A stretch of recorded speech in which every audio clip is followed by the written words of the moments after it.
Okay, I will call the meeting to order. I would like to begin by acknowledging we are in Treaty 1 territory and the traditional homeland of Métis Nation. My name is Neil Harden. I'm chairing today's panel. With me is Carrie Linkletter to my left and Brent McIntyre to my far left.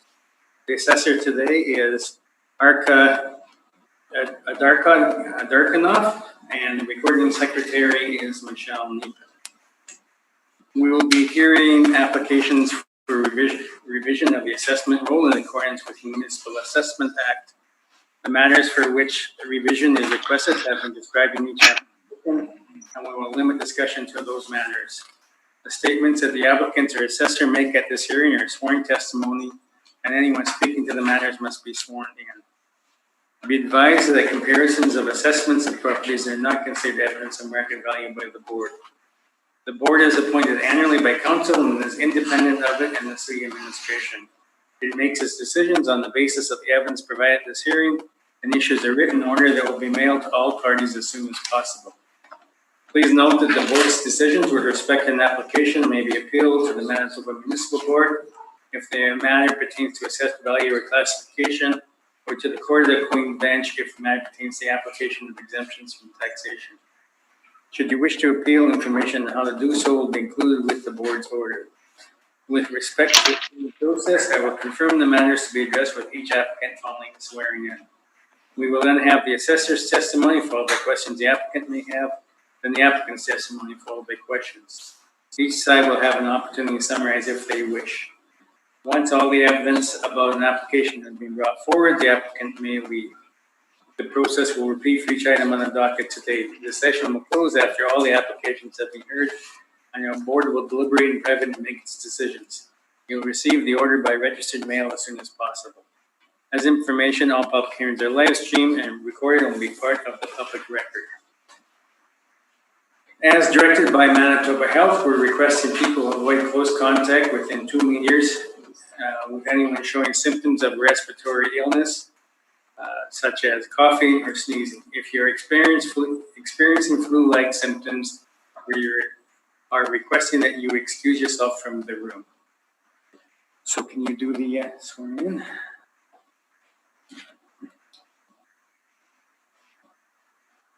Oh, I guess first property is 1043 Springfield Road. Actually, I have my phone, okay?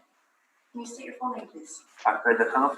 Do you affirm that the evidence you're about to give at this hearing should be the truth, the whole truth, and nothing but the truth? I affirm. Do we have an appellant for 1043 Springfield Road? No, we don't. We don't? Okay, then can you lead us through your evidence on their property? Okay.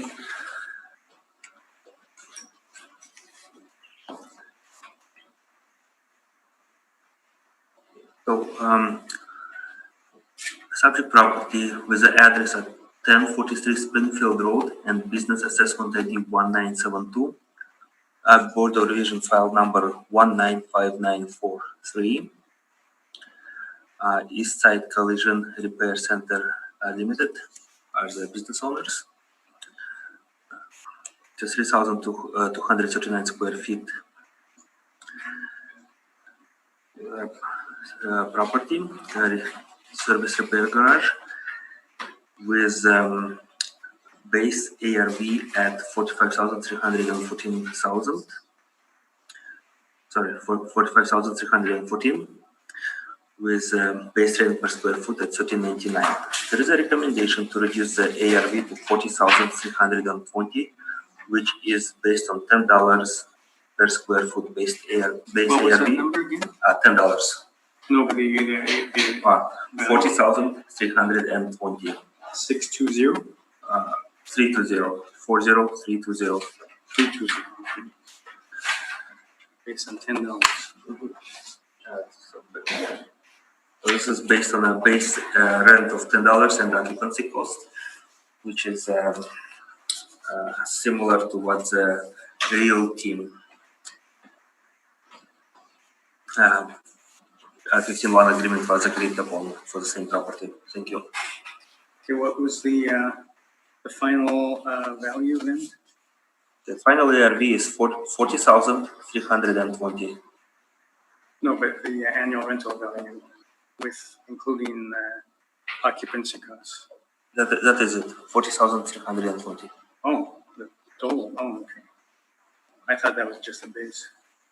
Okay, sorry. I guess I should have figured that out, it wasn't the base. Even engineers can multiply by 10.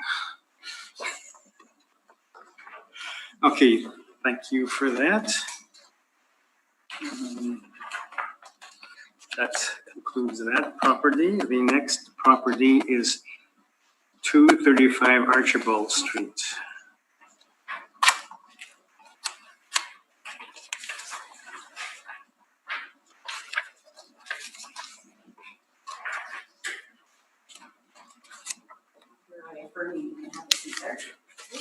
Can you state your full name, please? My name is Kenya. Do you affirm that the evidence you're about to give at this hearing should be the truth, the whole truth, and nothing but the truth? Yes. Thank you. Can I ask everybody to maybe just speak up? The room is sounded so that it goes filters through those microphones behind the monitor, and they may not hear you clearly at all if you're. Okay. All right, so the next property is 235 Archibald Street. So you can proceed with your evidence. So address is for the following property is 235 Archibald Street. Business ID 50785. Board of Registration file number 195964. Business name Archibald Husky Auto Care, and owners are 5834 369 Manitoba Incorporated. It's a service garage that has 3,030 square feet and the base ARV of $13.77. Total annual rental value with occupancy cost is $48,120. Page 2 of the presentation provides pictures of aerial view as well as a street view of the subject property.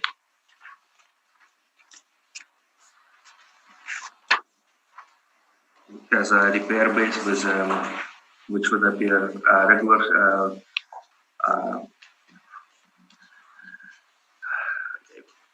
shorter garage doors as well as taller garage doors for larger vehicles. Page 3 provides information on comparable rents of the vehicle service garages in the area. Comparable 33, 721 Watt Street is at the bottom there, provides a rate per square foot of a small property at $15.90. That's all I have. Thank you very much. Do you have any questions of the assessor? Yeah, based on the comparable properties, this seems out of range of the my location area. As I have submitted some of the evidence from you guys to you guys to the office. I don't know if you have copies of it. We have copies of Okay. this. All right. If you see the what I have done was Okay, this is an opportunity for you to ask the assessor questions. okay. Then we'll get to your presentation after the question to the assessor. Okay. So do you have any questions on the assessor's evidence? For the assessor, I believe what he has used is mostly out of the range of my vicinity. If you can see, it's 340 Pamela Highway, 2645 Pamela Highway, and then the closest I can see was at the corner on the comparable property of 17. And then Watt Street, the 33. And these are usually, I think it's mostly bigger outfits.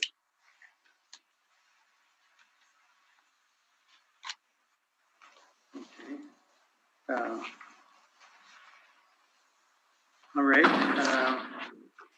Brent, do you have any questions of the assessor? Just one question. What's the age of the building?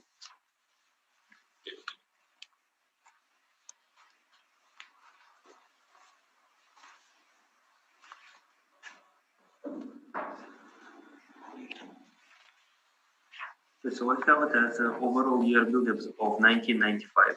1995? Yes. Okay, thank you. Carrie, do you have any questions? I have no questions, thank you. Okay, and I have no questions of the assessor, so you can give us your presentation. Pretty much the evidence I submitted is all I have, just the comparable properties that within my area. And you see the square footage of rent that was in the business assessment role. That's all I have in there, and then I generalize into the second page there.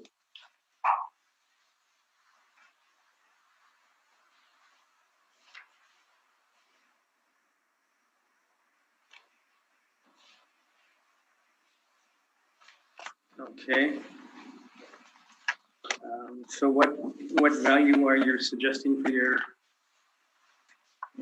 What I did was I averaged out the three of those assessments that I found, and then based on that, the square footage rent shop rent was 787. Just a general average. Okay, so you're suggesting then a value of 30,257. Yeah. Okay. Just for your own information, the value has to be evenly divisible by 12. So should we accept your value, we'll come up with a number that's divisible by 12. Okay. I don't know why that is, but that's the way it works. What I would estimate the total rent would be around 24 would be the fair value. Mm-hmm. Okay, Mr. Assessor, do you have any questions of the appellant? Yes. So I guess it's going to be page 2 of your report, which lists 5 comparables that you have used. Where did you get this information from? It's a public record anyways. It's online based on the Winnipeg assessment.ca site. So row number. So on page 3 would be just your comparable number 1. That's my property, the subject property. Okay. And the second one is the next door, the car wash. That's for the other business. Because, okay. So on comparable 15785 is your subject property, right?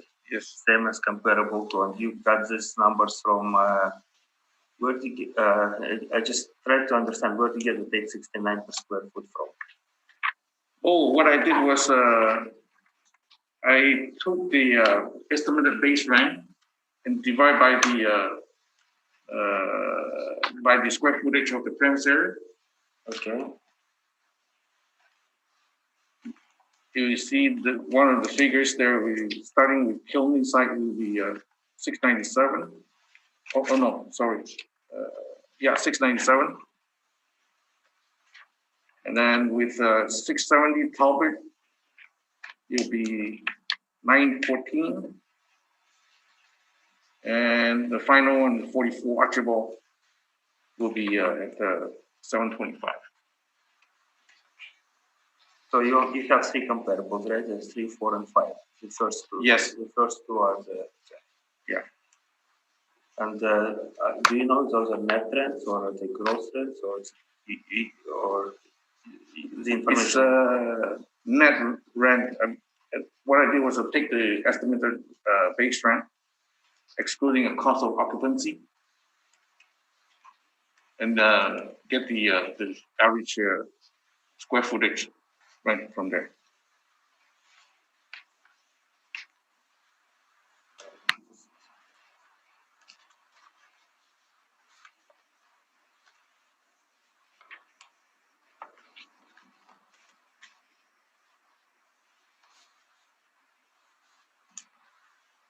But the information is, again, the data you have is from the assessment taxation department. And you don't, it's not like, it's assessed, what you have is there is assessment, assessed rate, not the true net rate of the premise.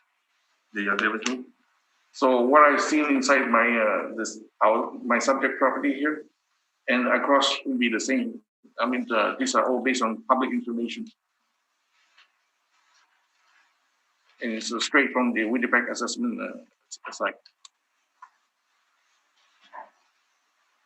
But you don't know whether it's a net rent, gross rent, or It's a net rent, and then based on the net rent, you just add the occupancy portion of it, and then the total annual rental value would be 30, 5%. oh, that's all. That's all. Thank you very much. Okay. Brent, do you have any questions? I have no questions. Perry? I have no questions of the applicant. Can I readdress to the assessor? Probably have the same question I did. So Arca, on Yes. page 2. Oh, my report or? Yes. Mhm.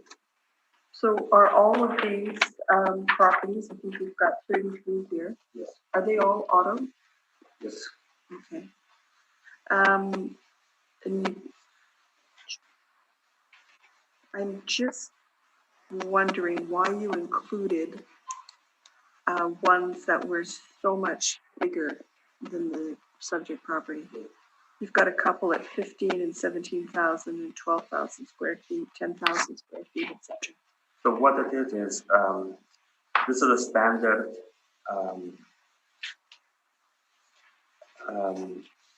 auto comparables for all the auto group vehicle service related garages. For why are we using it? It's because those are true net rents, and the true net rents are not as widely available as gross rent or owner occupied properties. So that's why we have to use what's available out there, and those are true net rents per square foot that have been reported.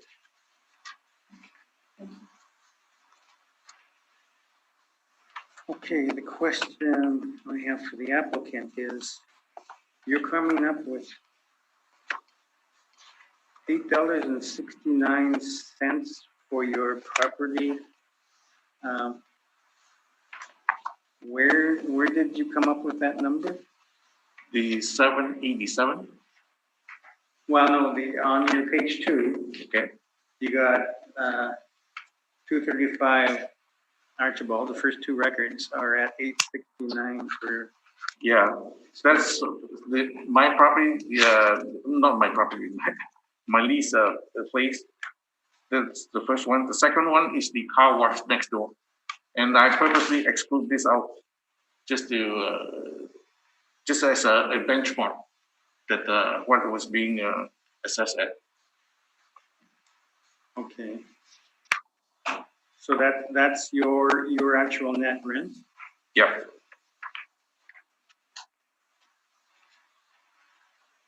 Okay, thank you.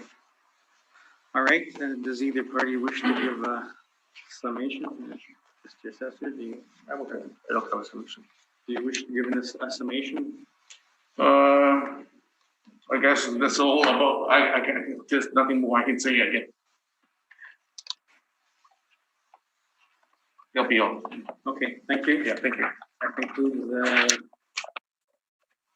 hearing for this property. So the next property on the agenda is 1375 Regent Avenue West.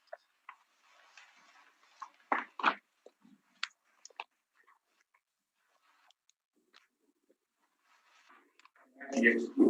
Yes, you can leave now. Thanks.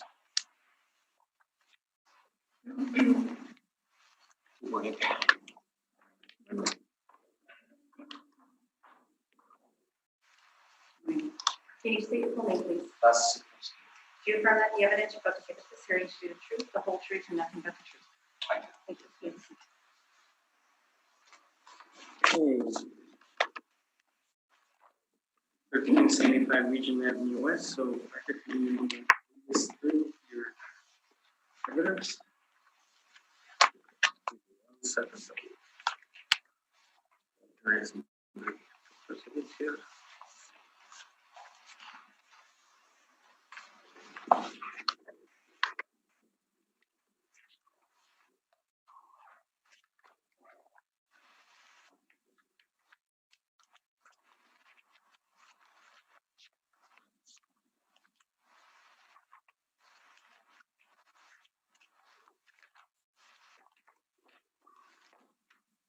Right. Okay, 1375 Richard Avenue, business ID 6817, Board of Revision file number 195771.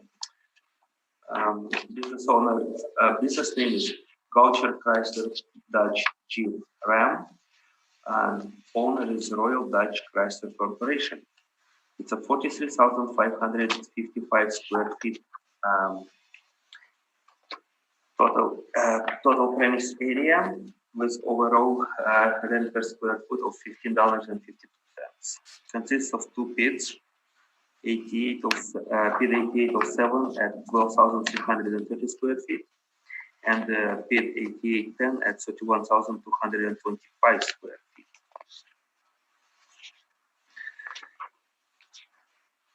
So pit 8807 has a base rate of $12.82, and pit 8810 has a base ARV at $13.56 per square foot. Total ARV is $675,900. I'm sorry, there, I see that there's a request for a non-co-op on this one. So we should do that first. Oh, okay, I see. I was gonna work into it, but yeah, I stand corrected. I should have brought it up first. Yeah, so on a non-co-op, then that will affect the burden. So,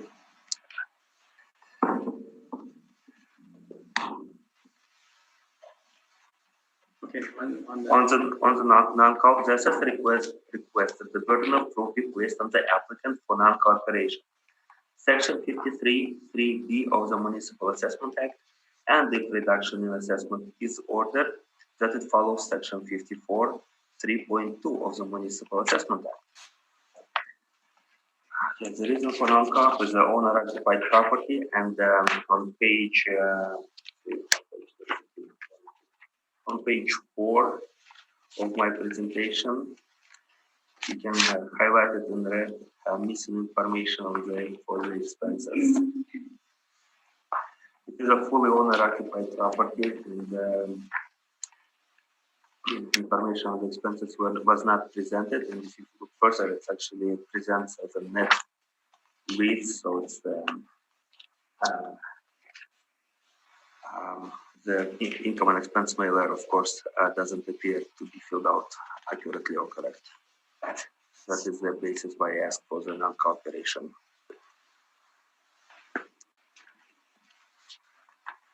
Okay, Les, do you have any questions of the assessor from the non-cooperation? Yes, well, the income and expense mailer was sent to the department, is that correct? You're just arguing that the information on that is not up to the standards that you are requesting. Oh, it's not provided. Well, it hasn't been provided. I mean, I see information on here. So, for example, if page 4, if you go to page 4, I see the rental income is being shown 390,000. I see expenses shown on here. So, what information are you talking about that hasn't been provided?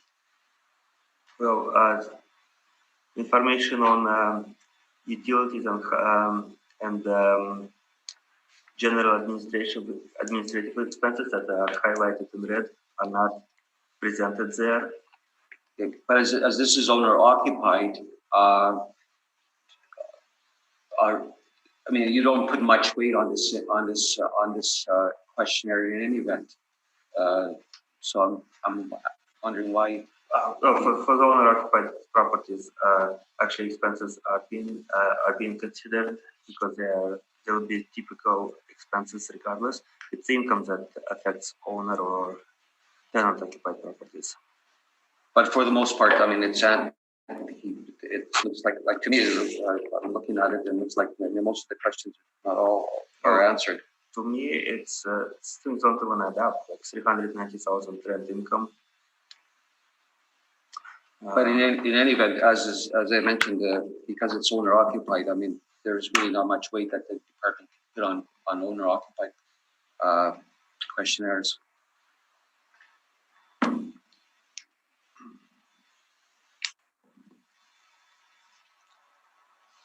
Nonetheless, income and expense managers are being sent to the business owners, property owners, tenants, and certain information should be filled out, and in this case, it wasn't. That's all I have. Okay, Les, and then can you give us your presentation on the non-co? Or first of all, questions on non-co? Terry? I have no questions. I have some. Okay. This income and expense mailer is related to the realty roll, correct? Correct. Are income and expense mailers sent on the VA roll? In the case when a BA role is owner occupied, it's the same business. No, but the question is, do you send a mailer out specific to a VA roll number? To the BA role number, I do not think to do. And is it, you're using standard cost to occupy, correct, on the BA roll? Correct. So then what value would this, you wouldn't use these expenses on the cost to occupy? Because are they not standard across the city? Yeah. They are. That's all my questions. Okay, I have no questions. So Les, can you give us your presentation on non-co-op then? I'm sorry, can you repeat that again? Give us your presentation on the non-co-op. Well, as I had alluded to earlier with my questions, I mean, the questionnaire had been provided to the department. The department uses standard expenses, so any expenses that might be shown on here wouldn't necessarily be the ones that would assist the department in arriving at a value for this property because of the expenses as had been indicated are standard expenses. The questionnaire has been provided for the realty assessment. There are, I can see right now, there are some information that is missing, but I don't think that would have a huge impact on the value, on the BA value for this particular property. Thank you. Okay, any questions? Vince? Eric? Okay, we'll take a short recess then to consider the non-co-op. We'll come back at it. Excuse me, do you want us to leave or? No, we'll there's a room there that we can use. That's our colleague today. That's about your Good, thanks. Okay, come back to order. We're going to deny the request for non-co-op because we do agree that some material was provided and that the non-co-op was denied on the realty side, so we will be consistent with that decision. So again, you may proceed. You've kind of already got your presentation, but is there anything you'd like to add to it? So again, it's being I guess premise being occupied by auto dealership. New vehicle brand name of the dealership that carries Chrysler brand vehicles. it was built and maintained certain standards of it being one of the major one as a dealership that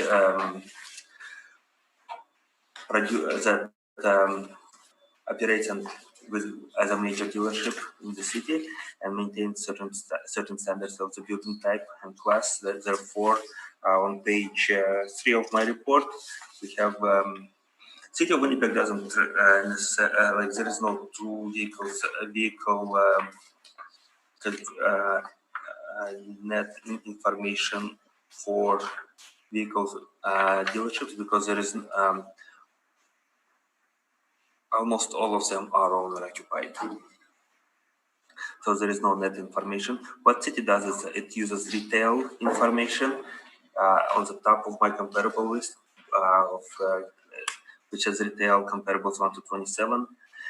And it also provides certain auto-related information as comparable 28 to 31 to blend the information in weighted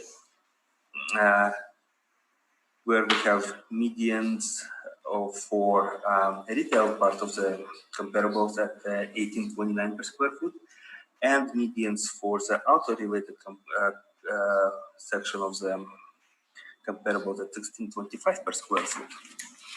And the subject property has a base ARV at 1282 and 1356 respectively. So with that, I'm going to conclude my presentation stating that the base ARV for the subject property appears to be supported by comparables. Thank you very much. Okay. Any questions, Les? So with respect to your comparables, most of your comparables are retail properties. They're not actually auto dealerships. Is that correct? Yes, and as I stated, because auto dealerships of this nature comprise of a retail section, sales room, as well as part of the building being occupied as a vehicle service or repair shops. That would be the bottom part of the comparables. And of the four comparisons that you show at the bottom of your comparable page, are these all owner occupied? No, they are tenant occupied, and those rates are net rates. Okay. Those are my questions. Thank you. Brent, any questions on value? I have no question. Carrie? I have no questions, thank you. The question I have, I guess, are the base ARV values, are they the ones that were decided in the realty decision? Let me see.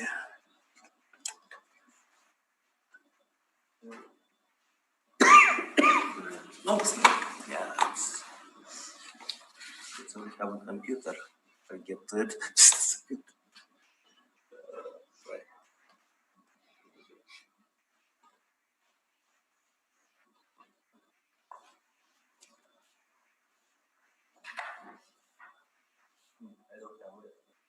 But I won't be able to answer the question. I don't have the information for it. Okay, thank you. So, Mr. Sarkowski, you can proceed with your presentation. Thank you, Mr. Chairman. Basically, we're asking for the rent to be lowered to $11.50, the base rent to $11.50 per square foot, and this would be consistent with what the Board of Revision had ordered during the realty appeal. And I believe you have a copy of the Board of Revision order for the realty appeal.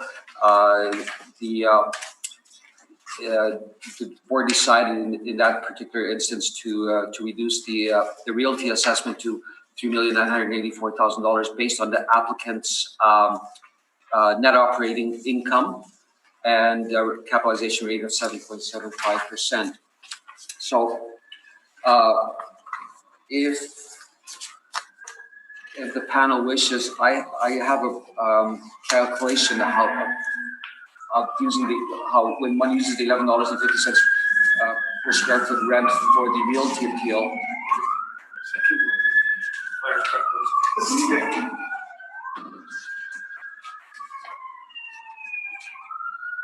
Okay. Sorry, as I was saying, if the board wishes, I have calculated what the realty assessment based on the $3,984,000, what the parameters would be in order to arrive at that using the appellant's parameters at that time, and at that particular time, the appellant used $11.50 per square foot, and like I said, I have the entire work up here. I'm sorry I didn't provide it earlier, but it's just to confirm that using $11.50 a square foot and the using a cap rate of 7.75%, one arrives at a value of $3,984,000. And so, as I stated earlier, we're asking for that to be carried over to the business assessment using a base rent of $11.50. Okay. Thank you for that. Do you have any questions, Arthur? Okay. So from what I understand, your 1150 is rate arrived purely based on what realty board have Well, correct? Yes, the board ordered that for the realty appeal that the assessment should be reduced to and they did in fact reduce it to $3,984,000 based on the appellant's parameters that you used to arrive at that value, other than the cap rate. But there is no evidence presented as to which I'm sorry. Well, is there any evidence to support 1150 outside the board of revision decision, like any comparable properties that are used to support it, or? Well, again, we would like the $11.50 rate to be applied to business assessment, same as it was applied for the realty assessment. I don't have any other questions. Hey, Brent, any questions? Do you know if this property has been appealed by the city to the municipal board? I don't know. I can't say, but I don't. I believe it has. You believe, or it has? I'm just give me 1 second.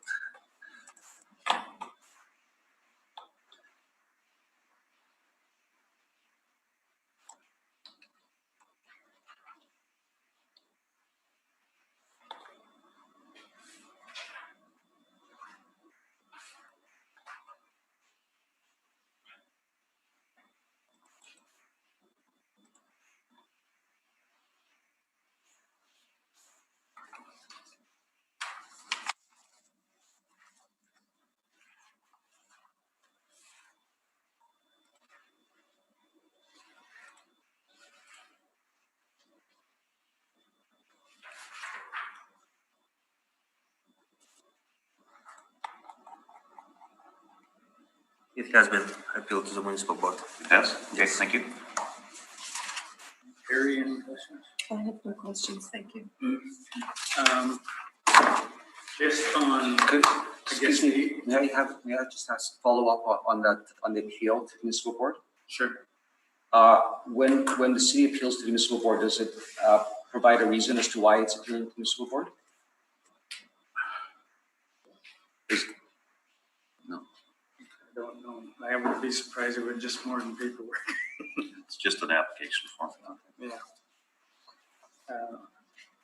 But I was going to ask, is it on the 5% issue or? That's where I was getting at. Okay.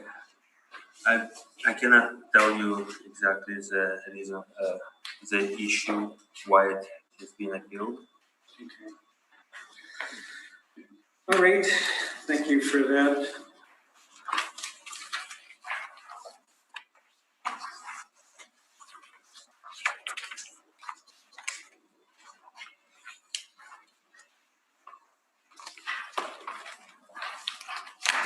Great. So we will move on to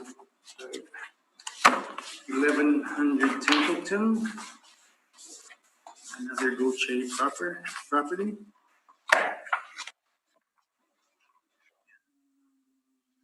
There's no preliminary on this, so you can proceed. So just go in the order. So in the order of the file number, right? So we have 5762, 195762 as the first one. Let's-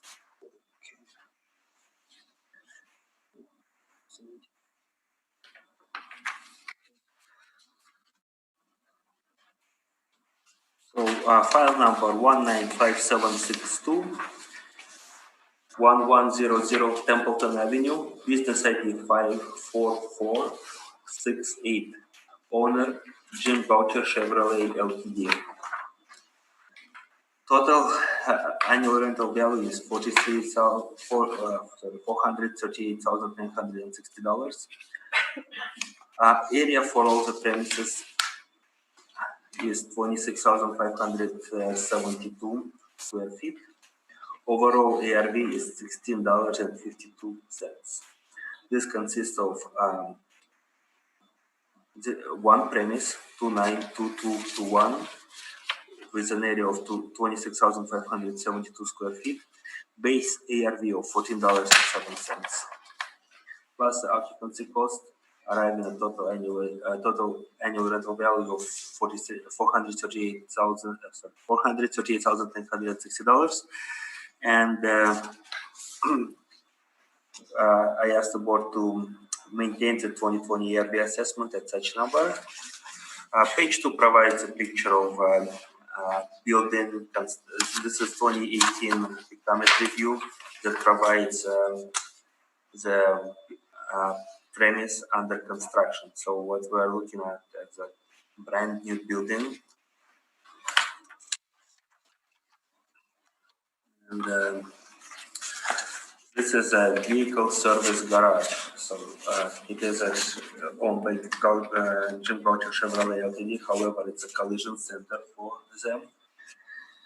So it is a repair service garage. I did drive by the property yesterday and snap some pictures. So the board would like, I can introduce copies of the pictures for the panel members to view.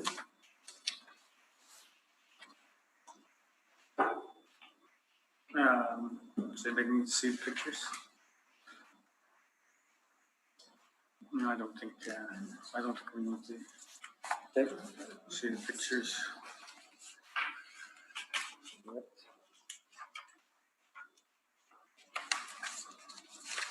So going further, we have a list of comparable properties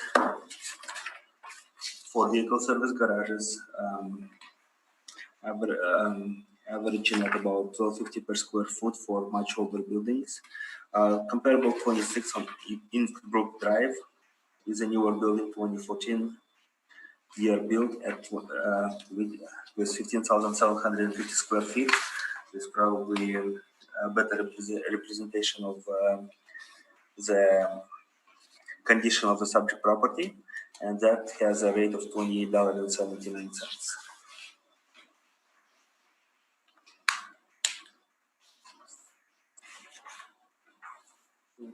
And also page 4 consists of the Board of Revision order, where the Board of Revision confirmed the assessment and taxation department's values.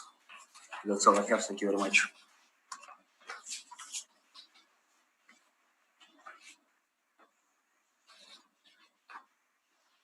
Any questions, Les?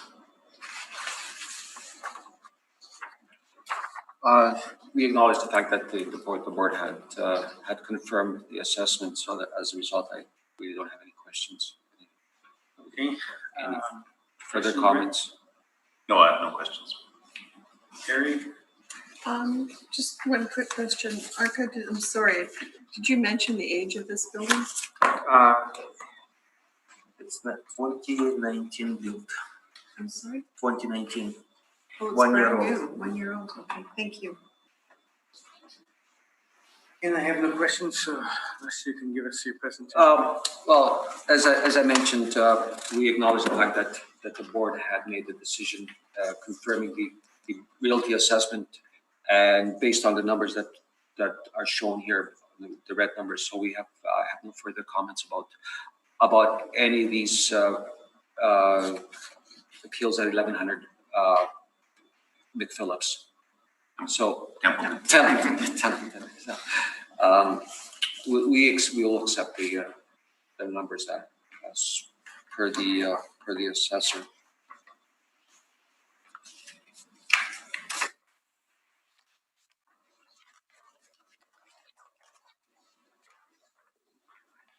All right.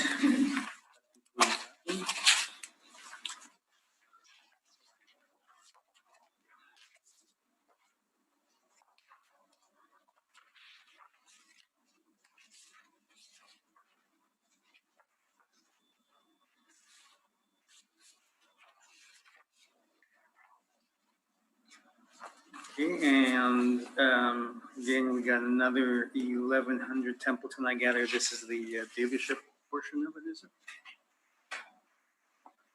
Okay, so we have, let's see, I'm just gonna make sure I want the right file number. Yes, so file number 195773, 1100 Templeton Avenue, business ID 54467. Owner Jim Gocher, Buick GMC Ltd. Total area 18,500 square feet. Overall ARV 1695 per square foot. Base ARV 1450 per square foot, consisting of one premise, and it is a vehicle service garage. Again, similar to the previous property mentioned before, at the same address, 1100 Templeton Avenue. So again, it's a newer building, and the same evidence goes on page 3, and similar page as before, and the Board of Revision order confirming the value on page 4. That's all I have. Thank you very much.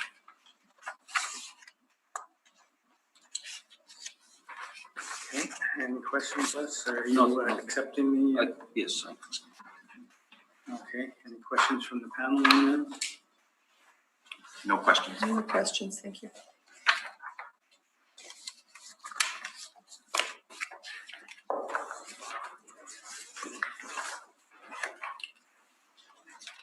Mr. Chairman, same with the third one too. I don't know if it makes sense to review that one. I'm accepting. Well, would have to get the material ready into the record. So,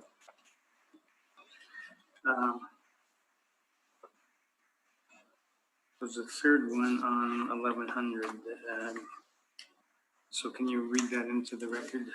File number 195764, address 1100 Templeton Avenue, business assessment ID 54466, business name Budget Car Rental, owner Ryan Joy Sales and Leasing Limited. Total area for the premise 3,872 square feet. Overall annual rental value, overall ARV per square foot is $18.95. Base ARV is $16.50 per square foot, and total annual rental value is $73,380. $73,380, and I ask the board to maintain the assessment. Thank you very much. Okay. Again, you're accepting it. Okay. Just,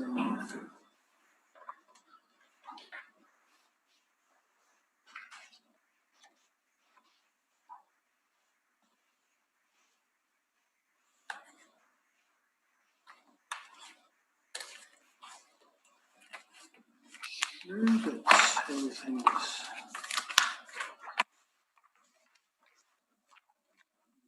This is clear.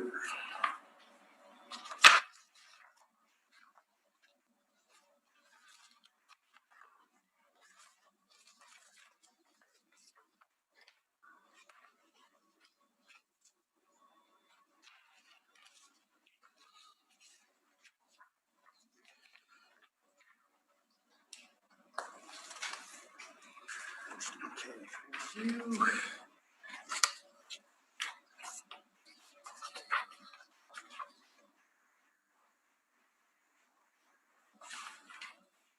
Now, 1412 McPhillips.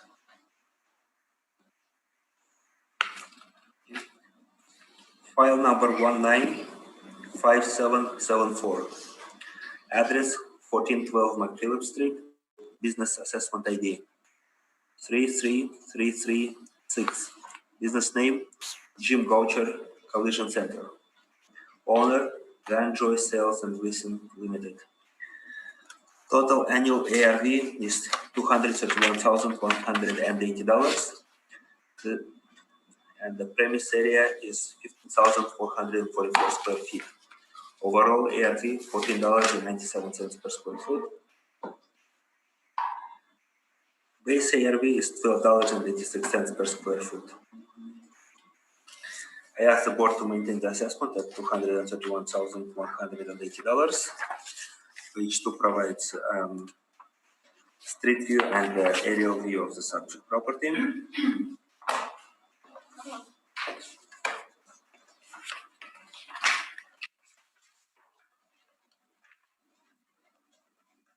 Page 3 provides 33 comparables that present net leases for properties fully. It's a fully serviceable. The building is fully related to the vehicle service garage. Well, there's a Pure Later in there right now. The company Pure Later's in there. What about 2405 Pembina Highway?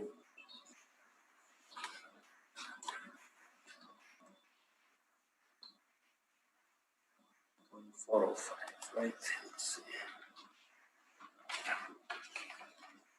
That's number 6. Yeah, list.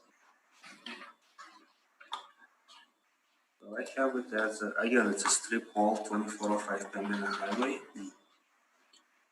and within that, this particular property, there is Tim Hortons. There is an oil change, but this particular comparable number 6 is Boyd Auto Body. Boyd, 12,000 square feet. Yes. All right. Thank you.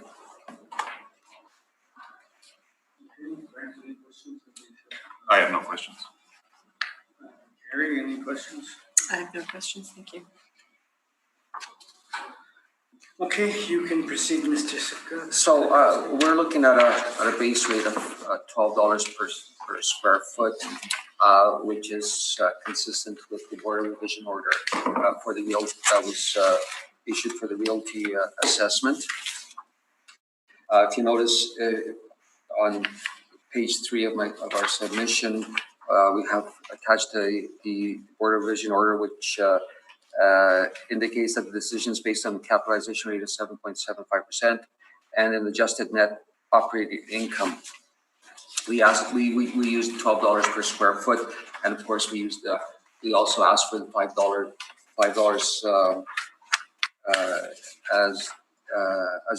we included the management cost for 5%, but we used $12 per square foot. And I'm asking for this panel to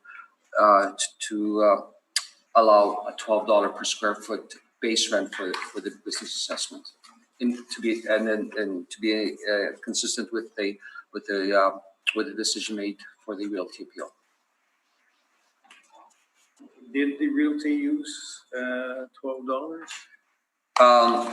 Well, Their detail of the decision just said adjusted, yeah, and obviously we don't actually know what that means. We're looking at that meaning that the 5% was removed from the presentation made by the appellant. So those numbers work? And well, I did some calculations here, and the problem with one of the problems with this property was that it consisted of 2 different types of property. And if we use $12 per square foot, the value for this property was $2,048,000.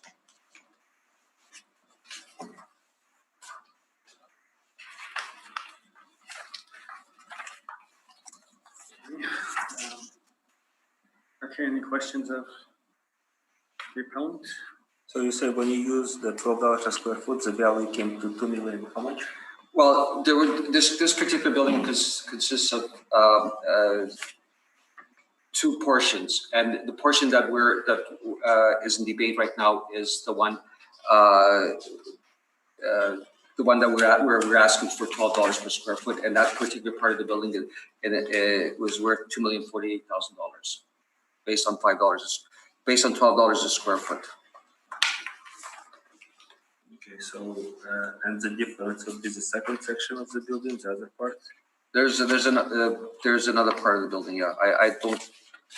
I was just working on this part of the building. I don't have any other questions. Oh, that other part of the building, would that be the, I'm sorry?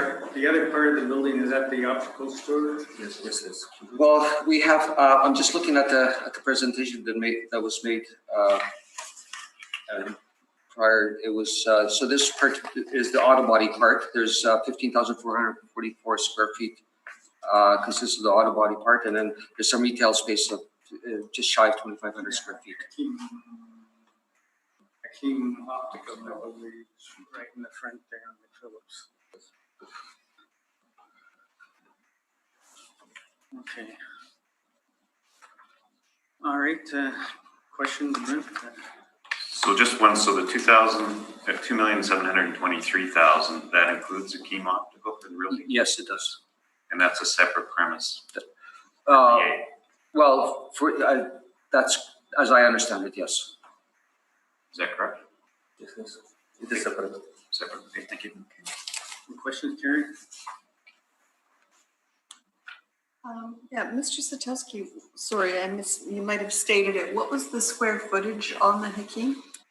On that one was, give me a second here. Just shy of 2,500 square feet, so it was 2,475. Thank you.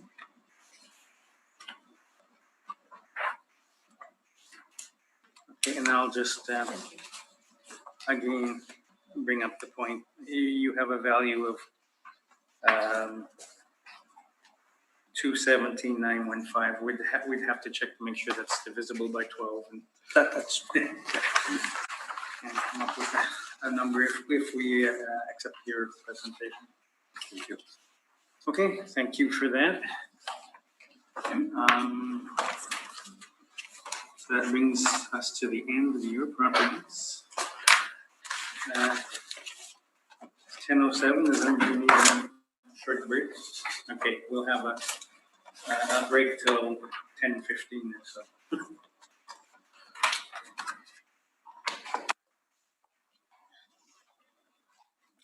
Thank you. Have a good day. Thank you, you too.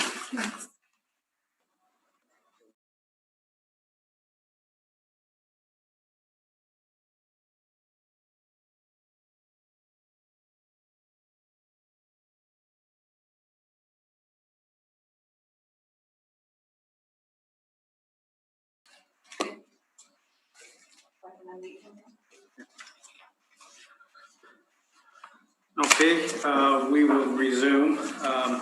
We will go back to 1043 Springfield Road. And just to summarize what had transpired is the city had gone through and presented their a recommendation to reduce the base ARV to $10 per square foot based on the realty decision. And plus occupancy costs will give a annual rental value of $40,320. Now, well, you have to affirm. I have to affirm him in. Okay, so you can affirm. Can you state your full name, please? Yes, Russell Yade. Do you affirm that the evidence you're about to give at this hearing shall be the truth, the whole truth, and nothing but the truth? Yes, I swear. Thank you. Okay, do you have the city's presentation there? The bill? The assessor's brief. The assessor's brief. Yes, I have it here. Okay, are there any questions, first of all, you would like to ask the city based on their brief? Well, I was just curious because I mean, I took over this business in November of 2019, and the previous owner sent me the list of the property or the business tax for the last going back to 2015, and the last for 2019, the property tax or the business tax, I keep saying property tax is business tax, was 1991.98. And then I got this revision here and it was at 2575.85. And I thought it was kind of a pretty extensive jump, almost $600, $580 and change. So that's why I was curious as why it has gone up so much. But Well, we don't have any information what the previous one was. We have only what is in front of us today in the city's brief. Are you aware of the property, the realty tax decision? not really. I'm new at this, so this is all new to me. So Okay, so when did you take over the business? November 1st, 2019. Okay, so it was probably the previous owner that appealed the realty assessment. That would be. But the result of that decision was to reduce the base rent from $13.99 to $10, Okay. which then reduced the business assessment, the annual rental value from what you see in the city's brief of $53,220 Correct. to $40,320. Okay, that's fair to me because that reduces the total amount owing. Then I guess correct. That would reduce the total amount, yes. Yeah, I don't have a problem with that. That's fine with me. Okay, so you're happy with the recommendation then? Yes, I am. Okay, thank you for that then. Isn't technology wonderful? It's trying to zoom in these days. I know. All right, so thank you very much for zooming in, and that concludes then this property once again. Okay, thank you. Welcome.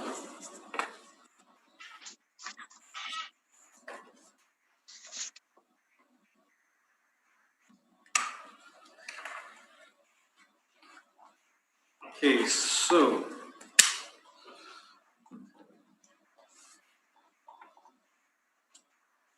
we shall go to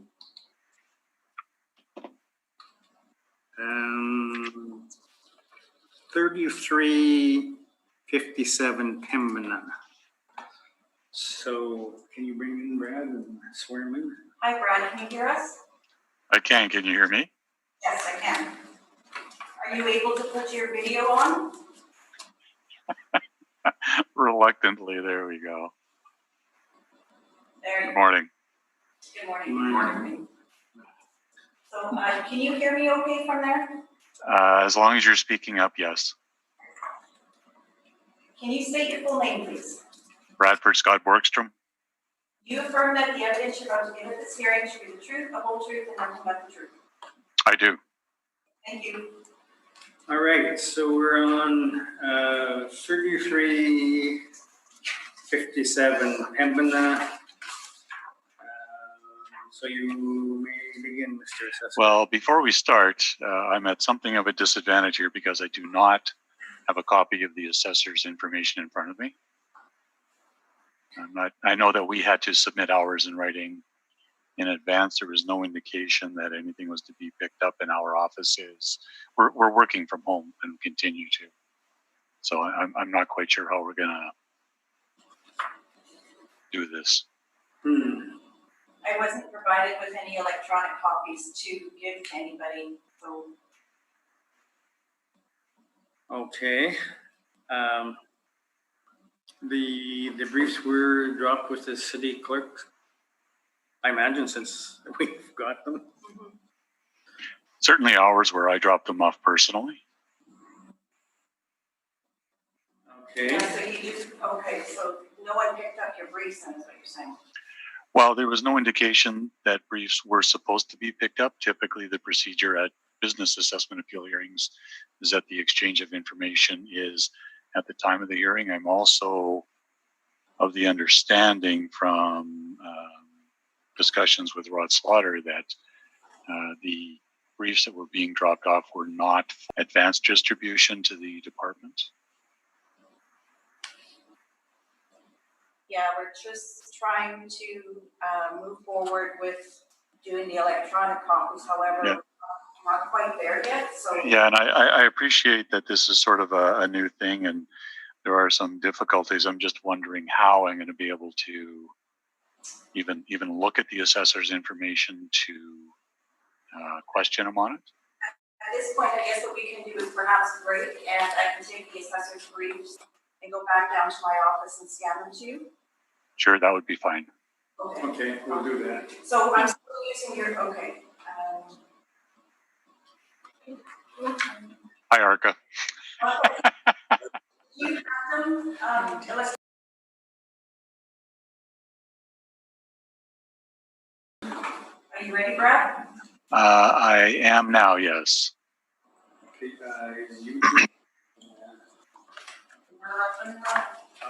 okay, great.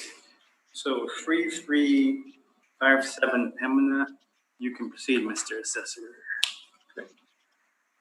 File number 195428. Address 3357 Pembina Highway. Business ID 1295. Owner Red River Cooperative Limited. Annual rental value $136,320. Total area for all premises is 5,572 square feet. Overall ARV is $24.47. This property is a gas station and it consists of a store kiosk as well as a car wash. So premise ID 31632 with premise area of 2,957 square feet and base ARV of $33.36 is a storefront, retail part of the gas station, and that annual rental value is $105,900.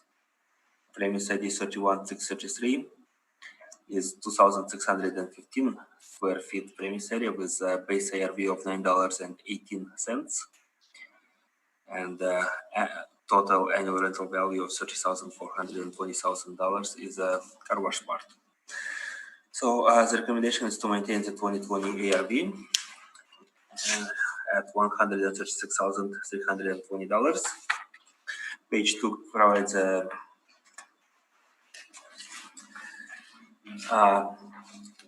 pictometry view of subject property with storefront in the center of the picture and the car wash being closer to the left where the row houses are. Page 3 is standard bedside rent comparables for that represent storefront and the car washes. And there are 14 comparables with storefront rents being at the column which is second to the last on the right, SKP net rent, and that lists the net rents for the storefront at the gas stations. And they start at 40. The first one there is $40.25 per square foot. The second one is $188.57 per square foot. Could you speak up a little bit? Yes. First one is $40.25 per square foot. Comparable number two is $188.57 per square foot, and the list goes down, providing list per square foot, providing list of prices per square foot for storefronts, and the last column is rent for the car washes. So that those numbers there show that the value for the subject property is in line with comparables. Last page is a Board of Revision order, and it provides that the decision for the realty was based on the net operating income presented by the Assessment and Taxation Department, and the capitalization rate used was 6.25%. That's all I have. Thank you very much. Any questions, Brad? I do have some. Now, what I'd like to do is to take a little time on this one because there will be, I think, an extension of the questions applicable to 3 of the other appeals this morning. They are all gas stations. So if that works for the board, then I'll proceed on that basis. Yeah, go ahead. Okay, so good morning, Arca. Good morning, Brad. Hi. So the realty assessment calculation is somewhat different than the business assessment calculations, correct?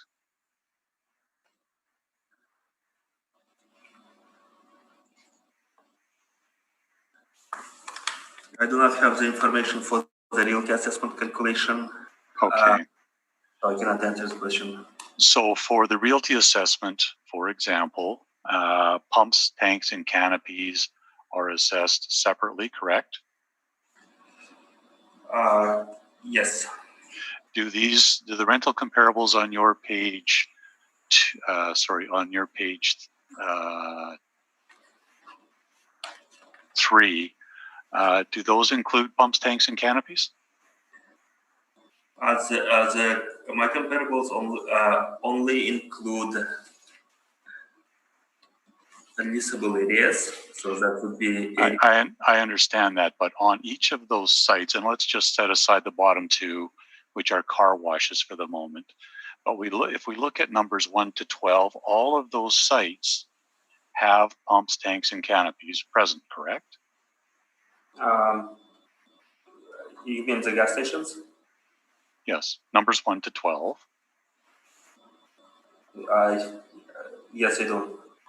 And so you haven't shown that as a separate calculation to remove that. For business assessment purposes, pumps, tanks, and canopies are not assessed, correct? They're not. They are. I'm not sure I understood the answer. For business assessment purposes, pumps, tanks, and canopies are excluded from the calculations, right? They're not included in the calculation. Not included. And so these lease rates that you've shown here all have pumps, tanks, and canopies included, right? No, they're not. They include only areas per square foot. Okay, so if we consider that aspect of it, what you're showing here are land rents, correct? They are pad site rents with buildings, right? So pad sites is a land rent, correct? Correct. Okay. And so what you've shown here is actually not the rental rate of the buildings, but actually just the rental rate for the land, correct? Those are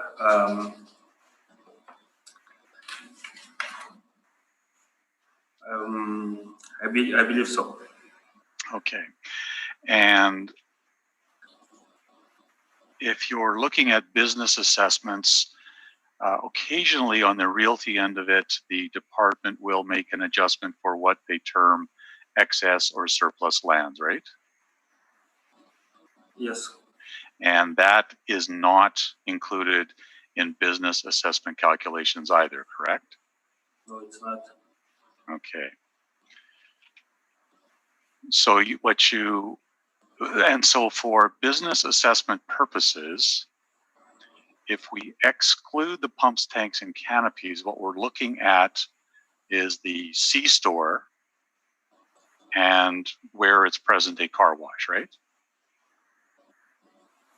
The premise area you're showing is for the C-store Yes. and where they're present the car wash, right? Right. And this morning, if I recall correctly, we aren't disputing the car wash rents on any of them, correct? We'll get to that in my information. In any event, so what we're talking about here then is the convenience store or the C-store, and what would that rent for as a premise, correct? Could you say it again? Given that we are accepting the car wash rents and given that we are excluding the pumps, tanks, and canopies for business assessment purposes, what we're really talking about here is the correct rate to be assigned to the convenience store part of the premise here, right? Well, where business assessments, they can consist of areas per square foot, right? So, Okay, so let me ask the question maybe in a different way. For the convenience store or C-store only, that's the premise area that we are assigning a base rent to, right? right. And so if we are excluding the pumps, tanks, and canopies, and you've already agreed that the business assessment does exclude that adjustment, then what we're really talking about here is a retail store, correct? We're talking about the area for the retail store. Right. And so what you've shown on your page 3, you've already conceded are land rents and not building rents, right?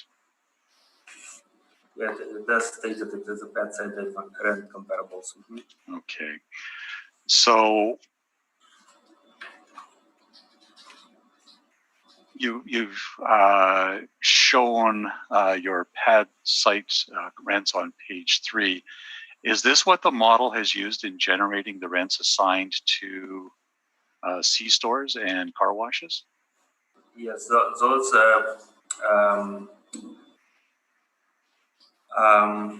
the values that model is using, and the pumps and the tanks are extra added. So this those values here represent the values per square foot for the improvements.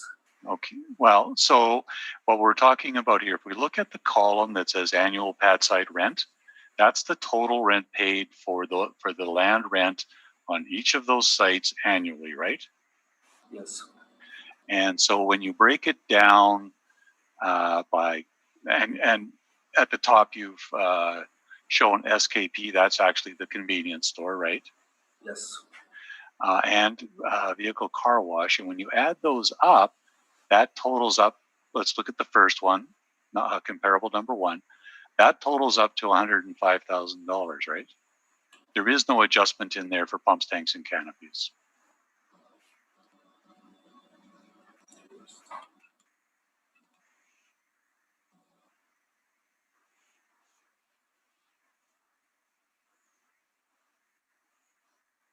Let me double check and know it. Please do.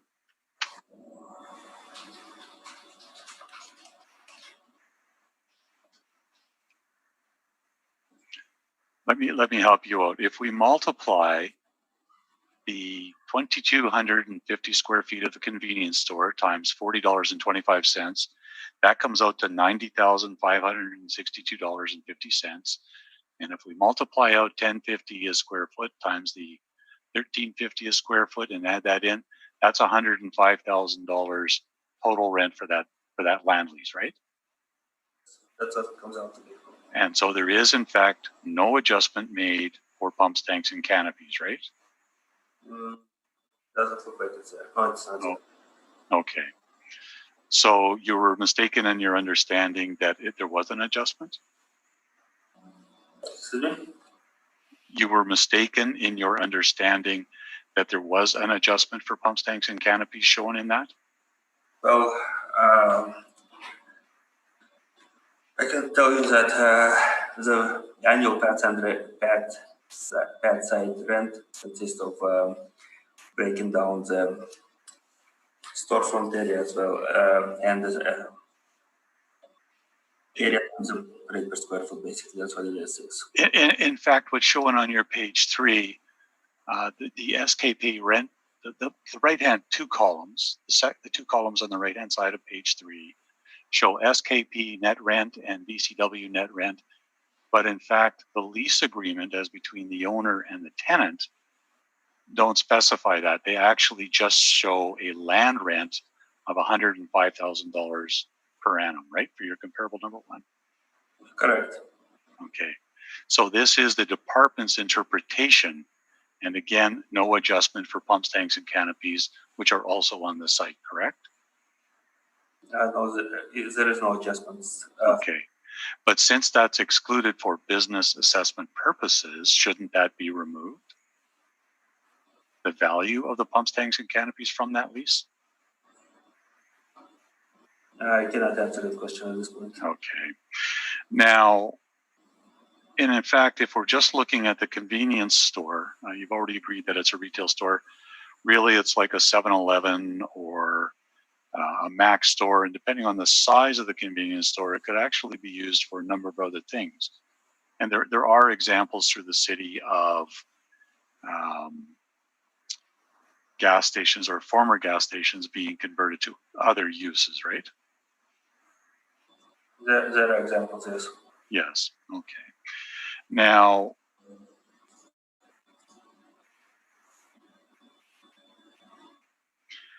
in this particular case, there is a difference between what you would call your classic, and I grew up a lot of years ago when gas stations all had service bays and you take it to your local mechanic, but these particular gas stations are, 2 of them are owned by Red River Co-op, and one of them is owned by, 3 of them I think are, and one of them is owned by MPI. That's not a gas station, but the 3 gas stations we're talking about today, none of them have service bays for the servicing of vehicles, correct?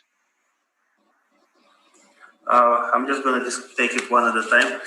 Okay, so the subject property does not have any service bays for the servicing of vehicles, correct? No, it does not.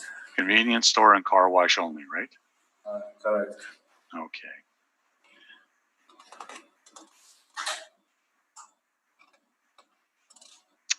And those are, I think, my questions. Thank you. Carrie, any questions of the assessor? I have none, thank you. Brad? I have no questions. Okay, I have no questions, so you can proceed, Brad. Uh-oh.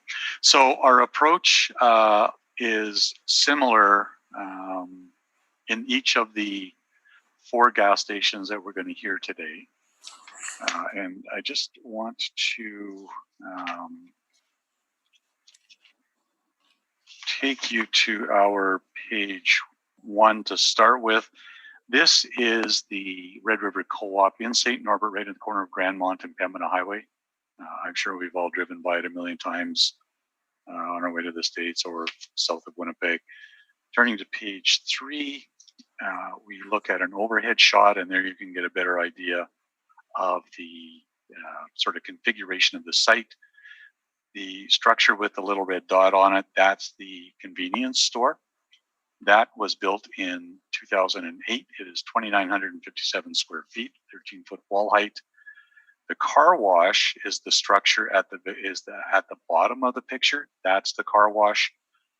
Separate 2,615 square foot touchless car wash.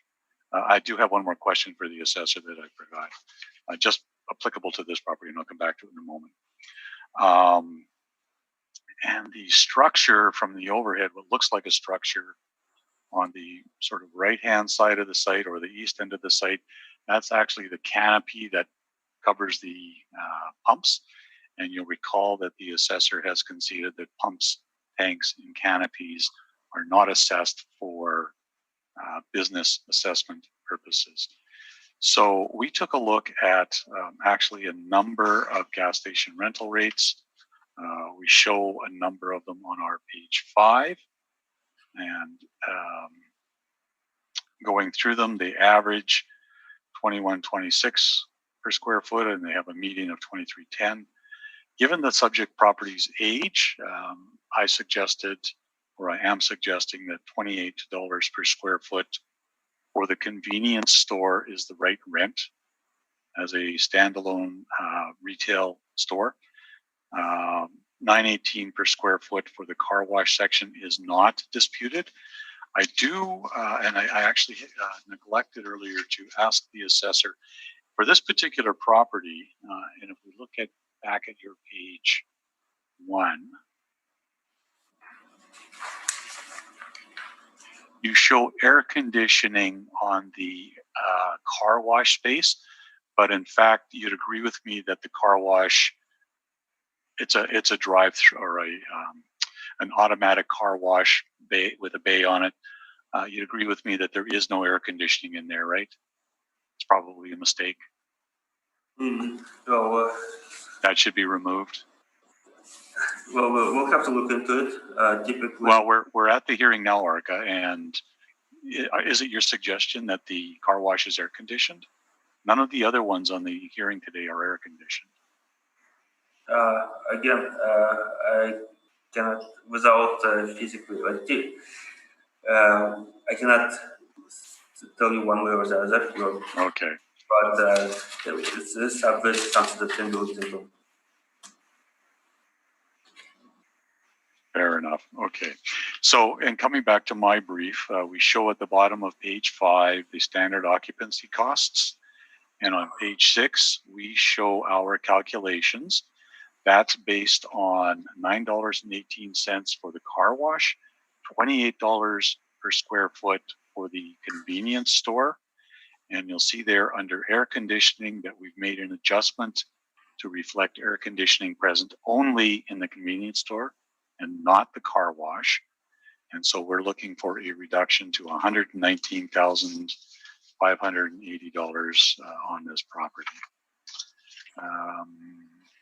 You can see slightly better angles of the property in terms of street views on page 9, an oblique on page 10. And on page 10, if we take a look at the right-hand side, that's the tunnel car wash. These are not air conditioned. They are automated. They do have heat, otherwise you'd have freezing in winter. They do have hydro and water, but air conditioning and car washes just doesn't happen. So save and accept any questions the assessor or the board may have. That is our submission. Okay. Do you have any questions? I do not have any questions. It's for him. Okay, Brent, questions? I don't have any questions. Carrie? I have none, thank you. Okay, I have a question. You're talking about the pumps, tanks, and canopy. Those are generally assessed on the cost approach, are they not? For realty assessment purposes only, but yes, I would agree with that. So they would go on top of the land rental and the other rental? No, they would not go on top of the land rental. They would go on top of the rental rate assigned to the structures. Yes, that's what I meant. Okay. But for realty assessment purposes only, the assessor has already agreed that for business assessment purposes, pumps, tanks, and canopies are not accessible. Yeah. Okay, so then the question that's facing us is the appropriate base ARV essentially for the convenience store. As well as a difference in the occupancy cost. I've excluded the car wash for air conditioning. Yeah, the air conditioning on the car wash. Those are the essential two questions. $5 difference on the convenience store and the air conditioning on the... I believe that's accurate. Okay, summation. I don't have summation. Brad, summation? No, I think all of the points have been covered that we wanted to cover here. Okay. Thank you. Thank you. I'm used to all this electronic stuff. I need the stylus so I can write on the screen. This is perfect.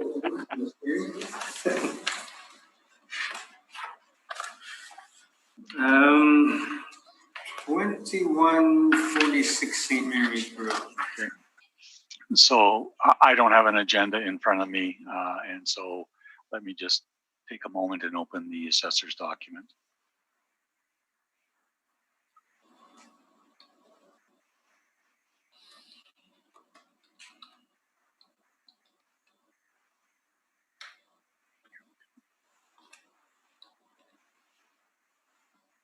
Thank you. We're good. Okay, Arthur, you can proceed then.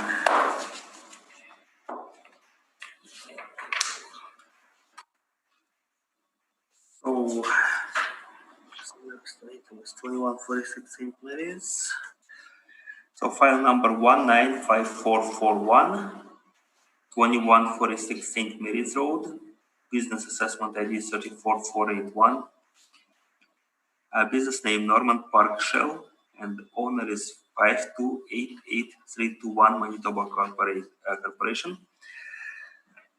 Total annual rental value $117,420.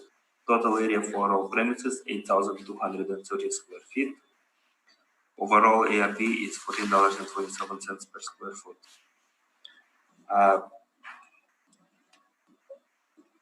This consists of two premises.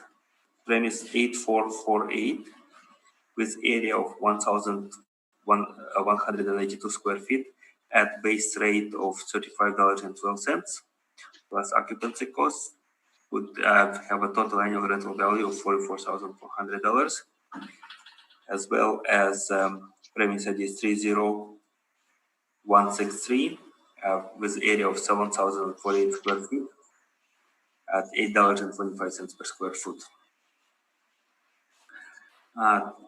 And the total annual rental value of $73,020. Total annual rental value $117,420. Okay, so PID 8448 is store, and the PID 3163 is car wash.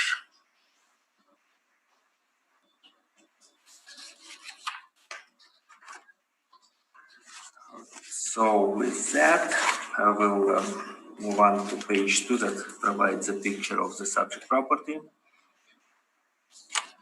In this case, it's one building that is separated into a storefront and a car wash.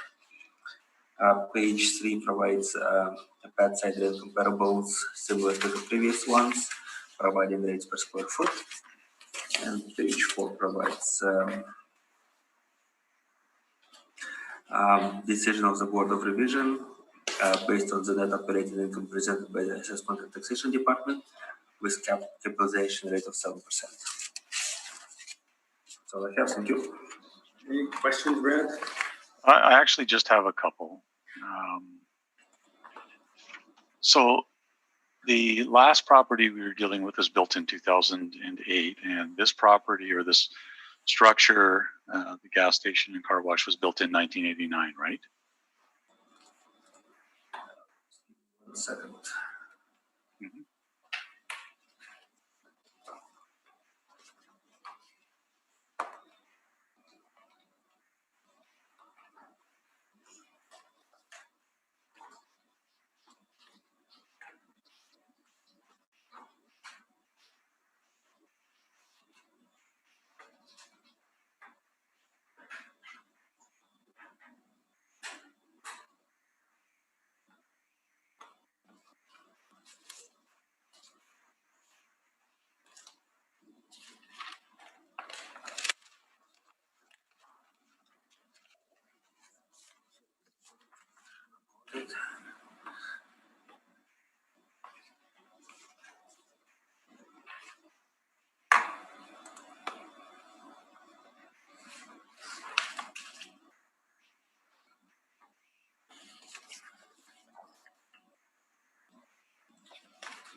So yeah, this is 1989 build. Yes, 1989. And the previous one was 2008, right? Can I tell you right now? See if I have that information without pulling it up.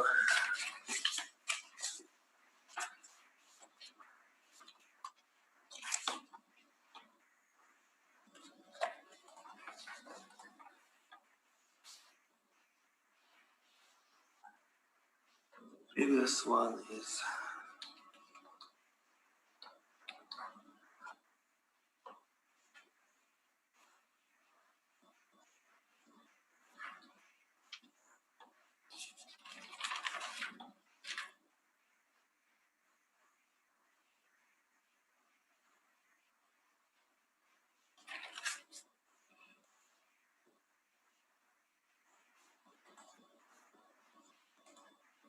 the previous is 2008.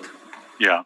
So that's a 19-year difference, and yet somehow the model has come up with 35.12 a square foot for the convenience store here, and only 33.36 for something that's 19 years newer.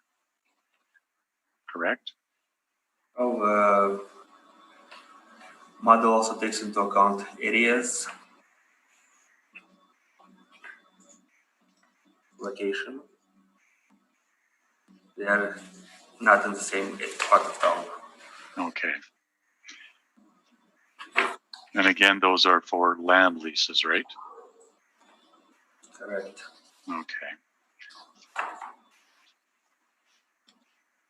And the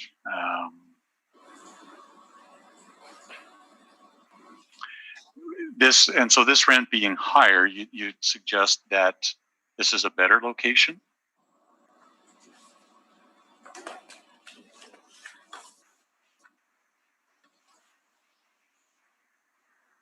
I can tell you one thing that this subject property, unlike the previous one, is also different size. So almost three times smaller than the previous property. Would you agree with me? My question actually was about the location, the area that it's located in. Well, 2146 St. Mary is more central. It's not in the outskirts. It's previous one was in St. Norbert, right? Do you know where Grandmont is? Grandmont Park?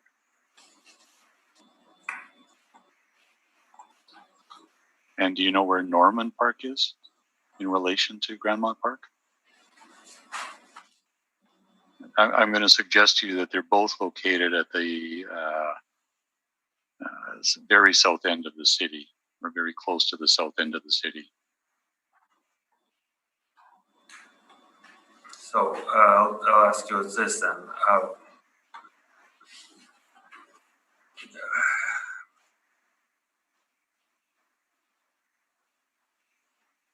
So the subject property we're discussing right now is on St. Mary's Road.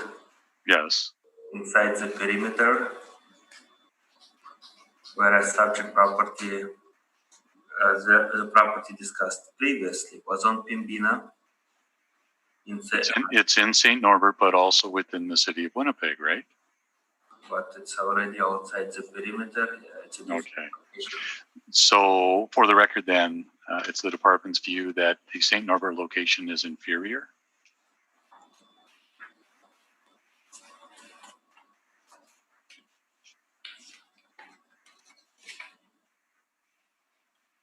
I don't have the information about it right now. All I can say is that the two properties in questions are in different. Okay. So with respect to the car wash area, this one is a little north of 7,000 square feet, quite a bit larger than the last one, right? Correct. Now, in fact, do you know if this is a wand wash or an automated car wash? I do not have the information as. Okay. But in either event, the equipment within the car wash is not assessed, correct? For either realty or business assessment purposes, right? the square footage is that's all that is considered. No. So my question related to the equipment within the car wash, whether it's a tunnel wash or a drive-in wand wash, the equipment within the car wash is not assessed for business assessment purposes, nor is it assessable or assessed for realty assessment purposes, correct? Correct. In the comparable rents, some of them are car washes. Do you know if those rents include the equipment within the car washes as well? No, they do not. Okay. Those are my questions. Thank you. Okay, Carrie, any questions? Merely an observation. Arca, I've just noticed on this property on the car wash, you've taken off the air conditioning. Yes. Well, the previous one that had the air conditioner, again, we'll have to look into it, and typically they do not have it, but I cannot say one way or the other without looking into it. Okay, thank you. I have no questions, Mr. Okay, and I have no questions, so you can proceed, Brad. Thanks. So our argument is very similar to the previous one. I can tell you that I have, for a previous appeal, personally inspected this property, and I can convey to you that there is no air conditioning in it, in the car wash component. And if I recall correctly, that was something that we had removed on a previous appeal, similar to what we requested on the other property just heard. So turning to the meat, and looking at page 6, these are the same rental comparables we've just looked at on the previous property. This property is 19 years older than the one on Pembina Highway. I sort of view the locations as similar. They're both in the south end of the city. There's nothing wrong in particular with either location. And in this particular case, based on that, for the convenience store, we're suggesting $25 a square foot. And for the car wash, we're looking at the $8.25 a square foot applied by the city. And you can see there on page 7, we go through the calculations again, including the occupancy costs. And as observed by one of the panel members, the air conditioning is applied to the convenience store only. So we're looking for a reduction to $105,480 based on all of that. And I'm open for questions. Any questions? No, I don't have any questions. Carrie, any questions? Just wondering, Mr. Borgstrom, on your comparables on page 6. Yep. Are they all shells? Are they the same as the subject property? I'm looking here. No, we have domos, we have petrocans, and we have shells, and an SL. I'm happy to identify them if you'd like. Sure, thank you. Okay, so Main Street, let me just,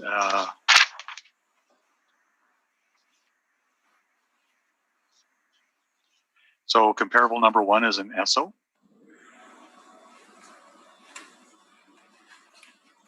Comparable number 2 is a Petrocan. Comparable number 3 is a Domo.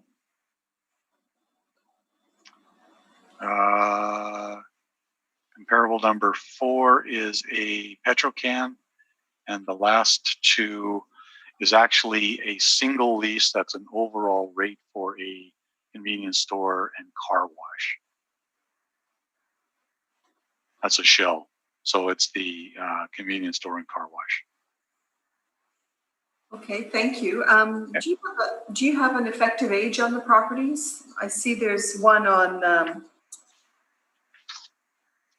number 3 and 5 and 6 have effective ages, but I'm wondering if you have it for 1, 2, and 4. We do not. I do have the original year of construction for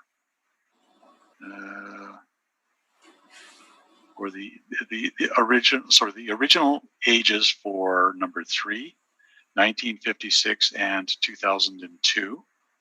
So something in between there. Number 4 is 1986.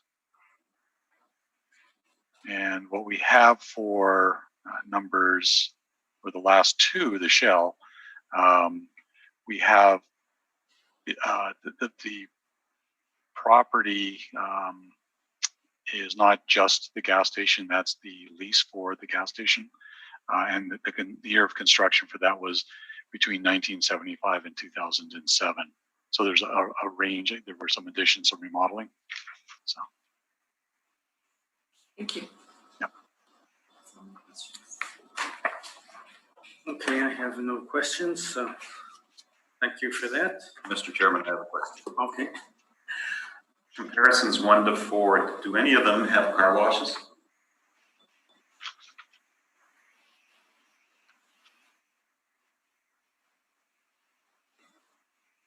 Well, the Domo would not, for sure. And the other ones, I do know that the last two, that is part C-store and part car wash. The other ones, I'm not certain of from the information I'm looking at in front of me. Okay, thank you. All right, so let's move to 16, we're going to move north to 1621.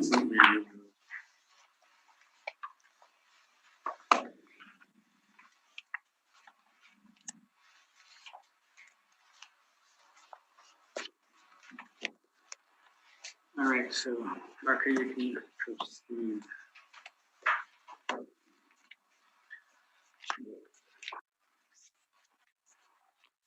So file number 195435, address 1621 St. Mary's Road, business assessment ID is 34030. Owner Red River Cooperative Limited. Total annual rental value 113,340. Total area for all premises 4,242 square feet. And overall ARV per square foot is $26.72. Premise consists of two, business consists of two premises. Premise 28685, 2,394 square feet. Base ARV $35.61. That's a storefront with added occupancy costs would have a total annual rental value of $91,140. So $91,140. And premise number, next premise would be 2866 at 1,848 square feet with base ARV of $9.91. And adding occupancy cost would have a total annual rental value of $22,200 and total annual rental value $113,340. Page 2 provides pictometric review of the subject property with a storefront and building to the north would be a car wash.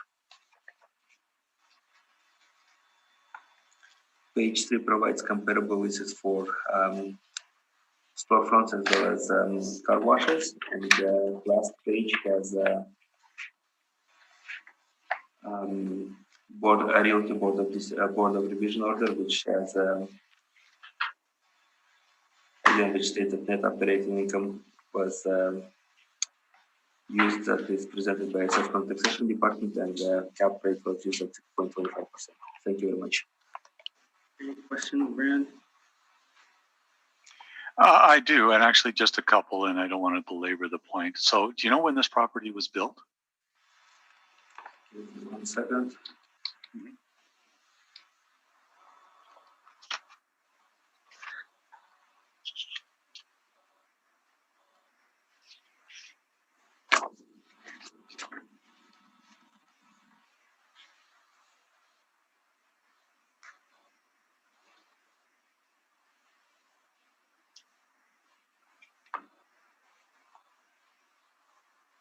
Was built in 2004.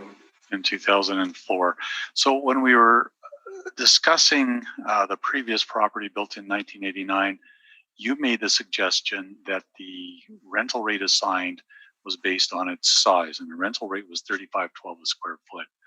Again, this property is 15 years newer, much larger in size,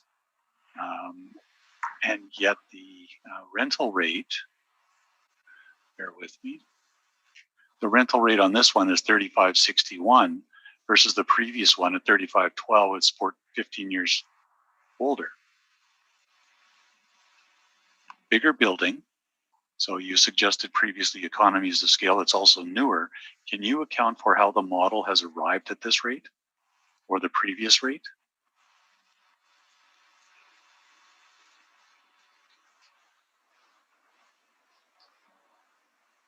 Very similar locations. They're within a few blocks of each other. So basically what we have is within the, when we talk about the previous location, had it been newer, had the previous building was 2004, the rate per square foot would have been a bit higher. So the previous property, to be clear, was 2146 St. Mary's. This one is at 1621. So they are in fairly close proximity to each other on the same street. One built in 2004. The model has assigned 3561 a square foot to 2394 square feet. You suggested on the previous one, 15 years older than this one, that economies of scale would apply. So why then is this one newer and bigger at 3561 and the other one was at 3512? No, property, subject property, and the property that was discussed prior, which is 2146 St. Mary's, would be in a similar location. So what's the question is the rate per square foot. And the rate per square foot for the property that was discussed previous, 2146 St. Mary's Road, it's a smaller building, correct? It's smaller and older. This one's larger and newer. So if we would have used the effective age of 2004 on the 2146 St. Mary, the rate per square foot would have been more than 35.12. Would have been okay, high. And that would account for the economies of scale. Okay, you're saying that the model makes adjustments of that magnitude for size and age?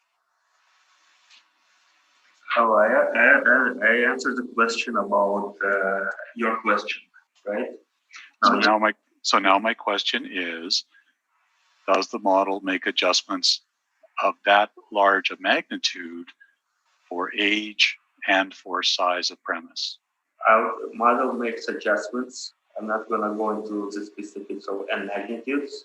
Okay. It's a relative term, that large or that small. So all I can tell you is that model does account for age, it does account for size.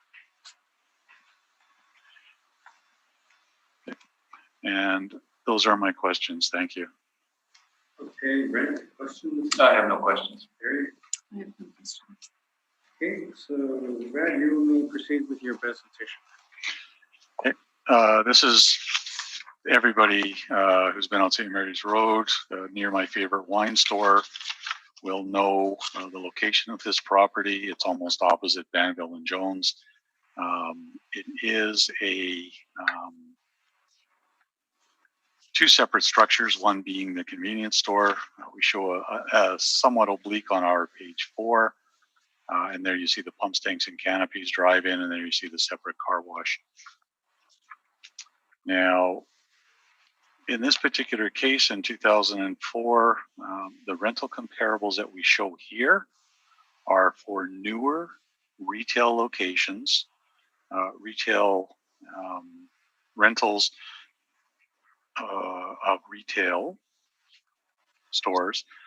You'll see there a range of rents, including on St. Mary's Road, It's built for a property built in 2012 at $30 a square foot for 3 separate leases, based on its age of 2004. Consistent. The way I look at this, I'm kind of grouping them by decades, and in this particular case, built in the 2000s, $28 a square foot is the rate that we are applying again. And we go through the mathematics on our page 7, and again, you'll note that the air conditioning is applied to the convenience store only, not the car wash. And so we're looking for a reduction down to $95,100 based on all of that. And I am open for questions. Questions, Erica? 1 second. So your comparables are on page 6, correct? Yes. And from what you mentioned, they are retail outlets, and they're not, I guess, gas stations. Well, let's back up to the beginning and the very first property. Pumps, tanks, and canopies are excluded for business assessment purposes. And you agreed in questioning that the convenience store was effectively a retail operation, and all of these rents that we show here are retail rents. However, they're not true representatives of the gas station. That's correct. I'm sorry, I didn't quite catch that. They're not a true representative of a gas station rent, is it? Gas station rents? Mm-hmm. Well, if we're excluding pumps, tanks, and canopies, that's going to certainly preclude restricting. Let me finish. Restricting it to gas station operations, and in fact, when you look at gas station operations, there aren't rents available. There's one exception that I'm aware of, but they are by and large land leases, which are not rents of the buildings on the sites. Now, there are some ones that we showed in ours, and there's another one on Regent Avenue that's Petrochem. But there are 2 sections of the Act, one being the Municipal Assessment Act. And we show them on our page 2. And if we look at the section under the Municipal Assessment Act, Section 17.6, in determining an annual rental value for the purposes of a business assessment, an assessor shall determine the annual rental value by such method or in such manner that the annual rental value determined by the assessor is fair and just in relation to the annual rental values assigned to other assessable property. Doesn't say the same kind of business, it says other assessable property. So if we have a retail store, then it should be assessed in a fair and just relation to other retail operations. And in this case, we're showing a number of retail rents. If we go down further, on the basis of annual rental value under the City of Winnipeg Charter, 318 sub 2, in determining the annual rental value of premises, the city assessor must take all factors into account so that, as far as possible, premises similar in size, suitability, advantage of location, and the like are equally assessed at a fair rental value based in general on the rents being paid for similar premises. And a premise is the actual physical structure, or the physical structures, car wash, convenience store. The rents certainly that we've provided, I think, do that. I don't think that land leases had rents actually accomplishes that because it's not a rent of the building. The other issue that presents some difficulty with your rental comparables, there are no site sizes on there. We can't know how large the site is, whether or not it's an appropriate size or an excessive size for that particular business. The other aspect of that is that we are aware that the amount of rent paid for by any gas company,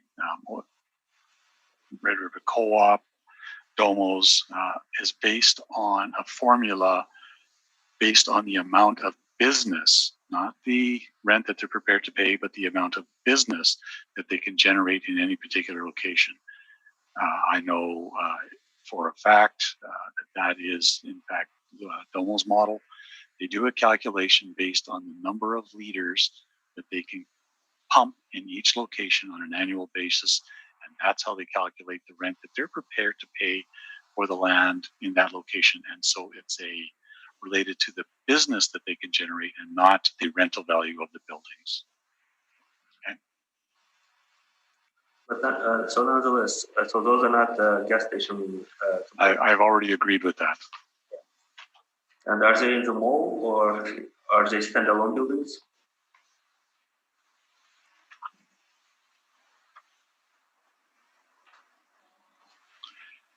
They are, I believe, part of, they are multi-unit structures. Some may or may not be standalones. I don't have that in front of me here. Okay, that's all I have. Thank you.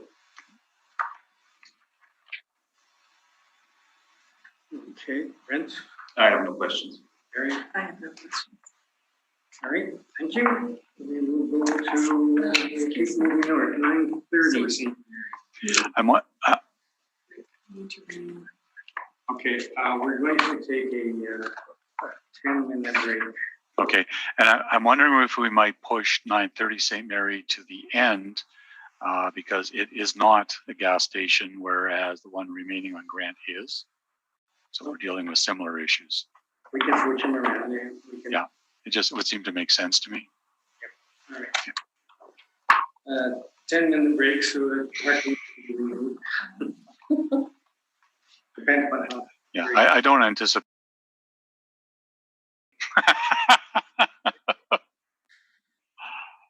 All right, let's recommence then and go over. So, Well, I'm. If the assessor has already gone over his information, I don't know that it's necessary for him to do it again. I had just a very few questions for him. Okay, shoot on the questions then. Okay. Don't you love technology? It's wonderful. Okay, so okay, if we look at your page 2, let me back up for a minute. This subject land area is 12,000 square feet approximately, correct? Let me just take a look. Don't have a lot of information printed out, but I can. Okay.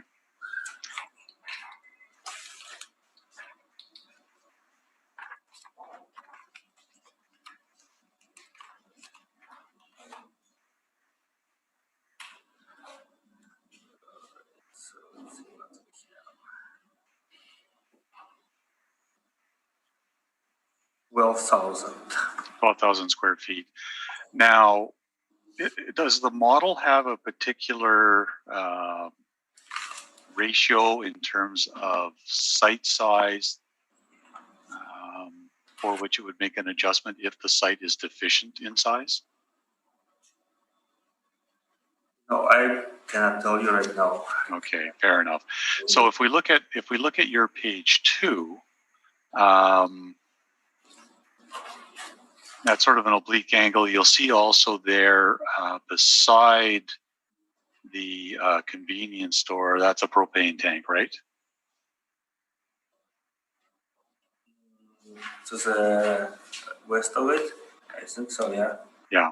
Have you attended this location ever? I don't think I have.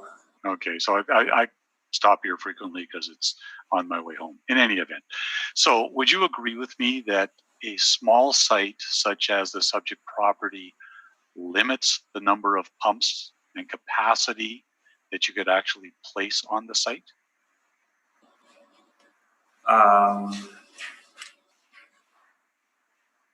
haven't. I don't know exactly the regulations as to what Okay. size. But and so on.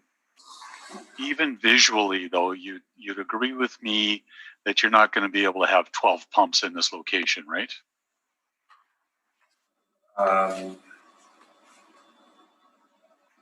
Well, I don't know how many pumps you can or cannot have, but Okay. also Would you agree with me that a larger land area where more business can be generated, a larger convenience store, perhaps a car wash, would be more valuable in terms of the rent that location might attract? so are we going back to the question of I'm talking about this site. assessment, or This site. are we going back to the question, do pumps matter in business assessment, and going back to the other ones, or are we discussing the size of the? In terms of this location, does this convenience store have a more desirable location or a less desirable location with only a 12,000 square foot land area? Again, are we talking about pumps as part of the equation? Let me stop you there. The convenience store is situated on a site that's 12,000 square feet in size. Is that more desirable than another location like we've looked at today, which have much larger land areas? Is this a more desirable location? I cannot speak as to which is more desirable, which is not. There's lots of things in that we have to be calculated, such as traffic volume and other things. And in fact, in terms of the business, it's not going to be possible to put a car wash on this site, right?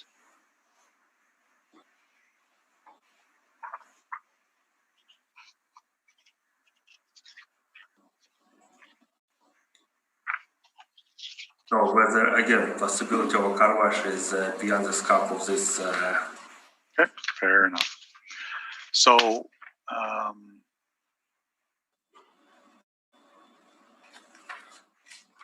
in terms of the propane tank present, that's not assessed for business assessment purposes, and it's not assessed for real property assessment purposes either, correct?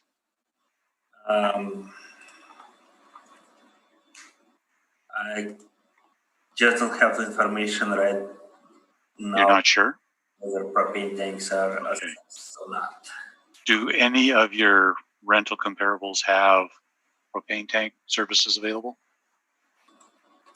Again, I do not have the information as to rental comparables have. Those are my questions. Okay, Carrie, do you have any questions of the assessor? I have no questions, thank you. Brent? And I have no questions. Okay, you can proceed on this one then. Okay. So I'm going to tell you, and because I missed the assessor's evidence, I don't know if he covered it. I suspect he didn't based on what's in his brief. But if we start at our page 3, I can tell you that this property started off as a turbo gas bar, and it was actually constructed in 1958. Now it's undergone some renovations, including recently, but its size is obviously limited, arising from the site size. So a larger convenience store in this location is not possible. Similarly,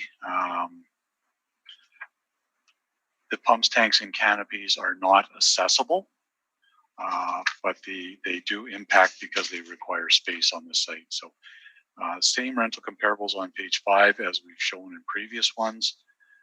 Because of the original age, because of what I will describe as inferior site size. Anybody who's driven by here has seen lineups actually going out Grant Avenue and down Lindsay Street. We're suggesting a rent in this location of $22 a square foot. And we're going through the calculations again on page 6. Again, no car wash, so it is just the convenience store, only at $22 a square foot. Standard occupancy costs, and we're looking for a reduction to $29,100. And we also show some street views and some obliques on page 9, just for your reference. And with that, I am open for questions. Okay, questions, Arthur? I don't have any questions. Carrie, questions? Do you know the age of the construction on this, Mr.? I know that it recently underwent a reno.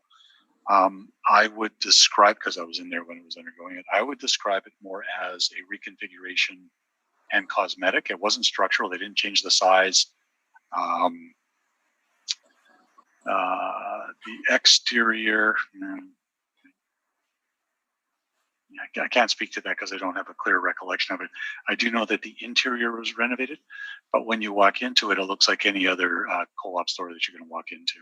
Sorry, Yeah. co-op convenience store, Yes, different from the grocery stores. right. I'm familiar with this property, so. Okay, thank you. Brent, anything? I have no questions. Okay, and I have no questions, so thank you very much. So our last property is back to St. Mary's Road, 930 St. Mary's Road.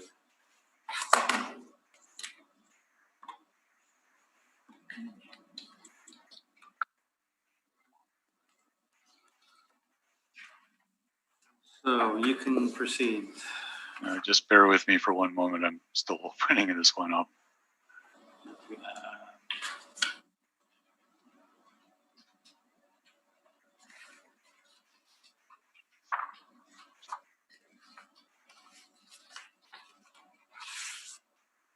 Thank you. We're good. So file number 195350, 1930 St. Mary's Road, business assessment ID 6178, owner Manitoba Public Insurance Corporation. Total annual rental value $271,260.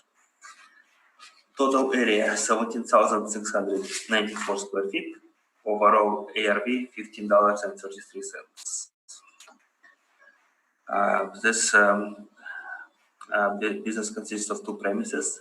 Premise ID 8056 with 10,440 square feet at base rate of $12.86, and premise 28616 with 7,254 square feet with base rent at $13.25.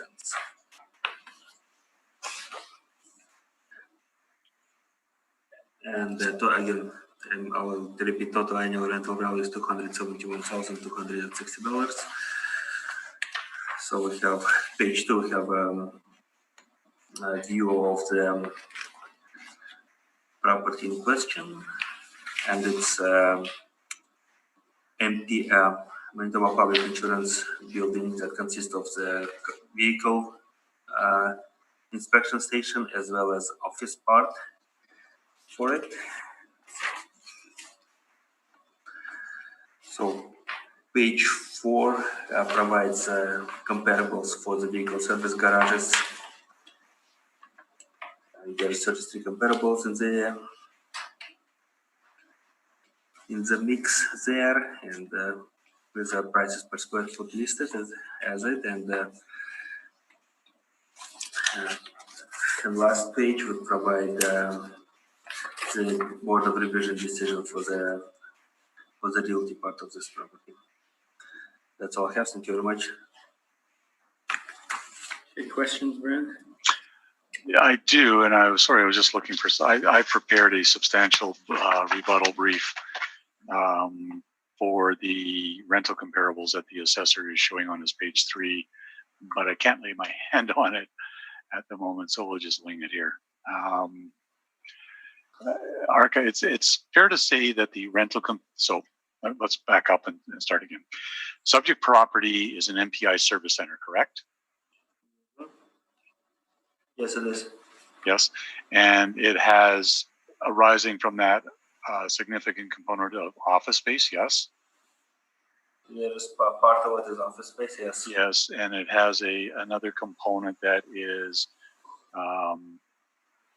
wide open. It's got floor drains, but it's more akin to warehouse space, right? Yes. And in fact, there are no lifts here, correct? No vehicle lifts, hydraulic lifts? I don't know. Don't know. And have you been to an MPI service center? don't think I can. Well, not to the office part of it, yes, but not to the. Not this one, but have you ever been to an MPI service center? Well, I have as a customer to the office. And so when you go in there, it's concrete floors, overhead doors, but there are no hydraulic lifts. It's not set up as a vehicle service garage. It's for inspection. It's for inspecting the damage to the vehicles, right? Well, again, I cannot speak as to how it is set up. As far as the vehicle service section of it, I do not know how it is set up. Okay. So your comparable number one, for example, that's a Cal Tire.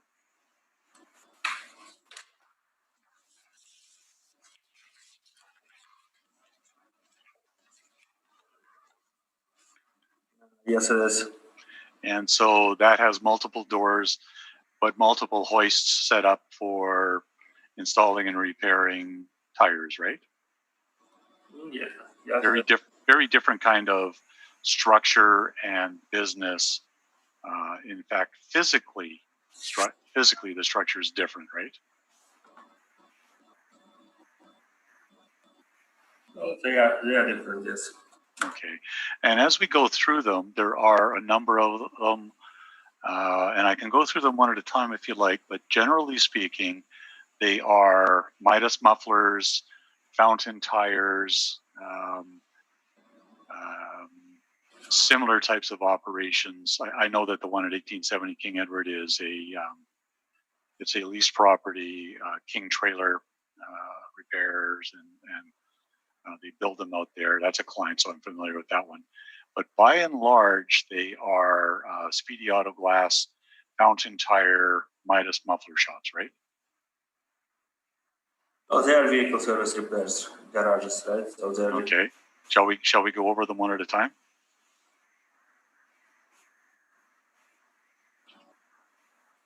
Okay. So number one, you've already agreed, is a Cal Tire. Yes. What's in number two? It's Midas muffler. Okay. Now Midas muffler again has hoists and is set up in terms of its infrastructure, compressed air piping, that sort of thing for air wrenches. Very different than the MPI service center, right? Well, as I said, comparables presented are vehicle service garages. I understand that. Is it possible that perhaps the MPI service centers, because of their somewhat uniqueness, don't really fall or shouldn't really fall under a VSG designation?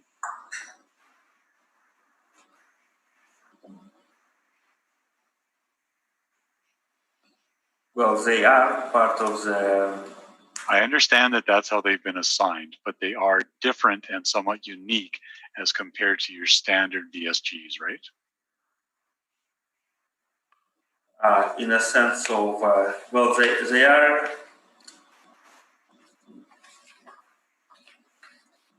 Yeah, they are, set up in a way for. They are suited for the tenant. And tenant is occupant. They are suited for the occupant. The occupant is mainly of public insurance. They service or inspect vehicles how they see fit. So They don't service vehicles, they inspect them for damage, right? They inspect vehicles how they see fit. So the premise is tailored for their specific needs. Okay. Your comparable number 11 at 1429 Henderson, what's in there? I'm just going to go through some random ones here. Okay, that's Fountain Tire. I can give you all the search history ones. Yeah. So again, that's a Fountain Tire. What about 2140 McPhillips? Sorry, let me back up. Comparable number 18. That's Z-Bart.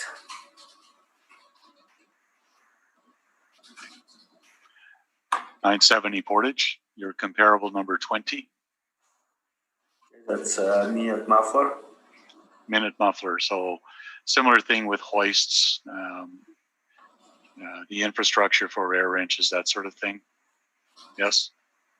Well, you would expect it, yes. Okay. Your comparable number 26 on Inksbrook? That's a fountain tire. Okay. Are you aware that there is a relationship, and I know that at least some of the board members have heard this, that there is a relationship between Fountain Tire and the ownership of some of the Fountain Tire locations? I'm not aware of it. Not aware of it. Okay. So the subject premise is 17,690 square feet total, right?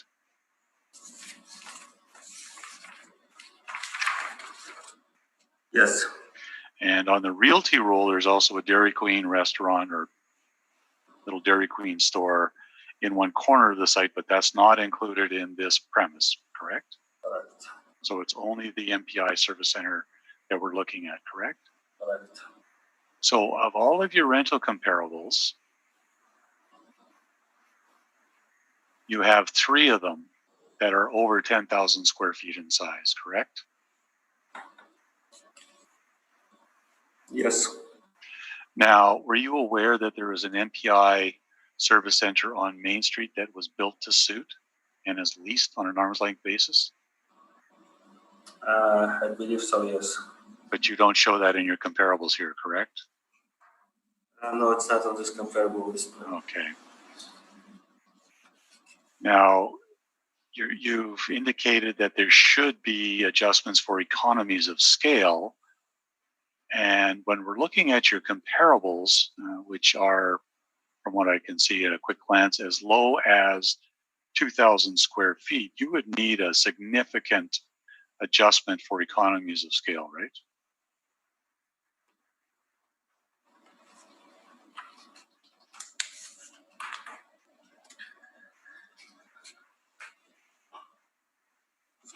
I guess in certain cases you can adjust for economies of scale, but in others there are comparables of similar size. Okay. Now, the way, if I just want to turn to your page 1 for a moment, the way you've got this set up, or the way the department has this set up is that it looks like 2 premise IDs on a single business roll number. Do you know what those 2 different premise areas are? So it would appear that the 10,000 square foot area would appear to be the office part of the MPI, and 7,254 square foot would appear to be the vehicle, the section where vehicles drive into. Okay. And I just want to interrupt here. We have a time constraint. Apparently, we must clear this committee room by 12:30. okay, I don't anticipate any problem in doing that. Well, I'm almost done. Well, so we can caucus somewhere else for a decision. And it won't be the King's Head. Yeah. And so this property or this premise on the market would actually lease as a single entity, right? It's a single building. Can be leased. I cannot say how it's going to be listed on the market. It could be listed separately or single. So you're not sure. Okay. Those are my questions. Thank you. Okay, Carrie, any questions? I have none, thank you. I have no questions. Okay, I'm gonna go ahead with your presentation then, Brent. Okay. I can tell you, we go through a physical description of the property on page 3. Subject property, the service center was constructed in 1973. Total main floor area, it's 1 floor, 17,694 square feet. About half is used as garage and storage, and the other half is roughly the service center area you drive the vehicles in. Dairy Queen, as I already indicated, sort of in questioning, in this sort of corner of the site, isn't included on this premise or business role number. So we took a look at a number of rental comparables on page 6. These are by and large VSGs. They do have a range in size, again, subject property built in 1973. The one I do want to point out is number 4. That's the one on Main Street that I asked the assessor about. That was built in 2010. 44,000 square feet is a total 22,000 square feet on each level. It was a built-to-suit main floor and basement combined at a rate commencing April 1st of 15 at 1073 a square foot. Much newer, 1073 a square foot. I have been inside it. Have not been inside of the one on St. Anne's, but I have been in some other ones, both through personal experience and with my son. So I can tell you that none of them have hoists. They're just the concrete floors with drains. So again, we show a number of VSG rental comparables, average of 926, a median of 9. You can see there the effective ages that we show. Based on all of that, we're suggesting 1025 a square foot. Now, I'm also going to tell you that this property was heard by the Board of Revision for the 2020 appeal cycle. And I know that the assessor has attached a copy to the rear of his brief. The reasons cited, and Mr. McIntyre might be able to shed some light on this, the reasons cited in that decision were not particularly helpful in trying to establish, in my mind, what the board was thinking in terms of a rental rate. But I can tell you that I've gone through an exercise of trying to work it backwards. And as close as I could tell, and let me just open this up real quickly, as close as I could calculate was 1025 a square foot on the 17,694 square feet of area. And then separately, and I don't believe it was was the Dairy Queen at 2288 a square foot. So that's what I've kind of worked backwards from. The closest I could get to the board decision of 2,740,000, I got it down to 2,755. So based on 1025 a square foot, the cap rate at 7.05 was not disputed. There was a dispute, or neither was vacancy. There was a dispute on management and other. So if we take off those expenses, we're going to have to drop the rent. So I imported our 7% argument to the realty calculations. Comes out to 1025 a square foot, and that's what we're looking for here, based on all of that, including the rental comparables. Okay. Save and accept questions. That is our submission. Any questions? I don't have any questions. Carrie, any questions? I have no questions, thank you. Brent? And I have no questions. Okay, I have no questions, so thank you for your presentations. And no, we moved Grant Avenue up. Yeah. So we are done, and that concludes this morning's / afternoon's hearing. Thank you. I appreciate your time.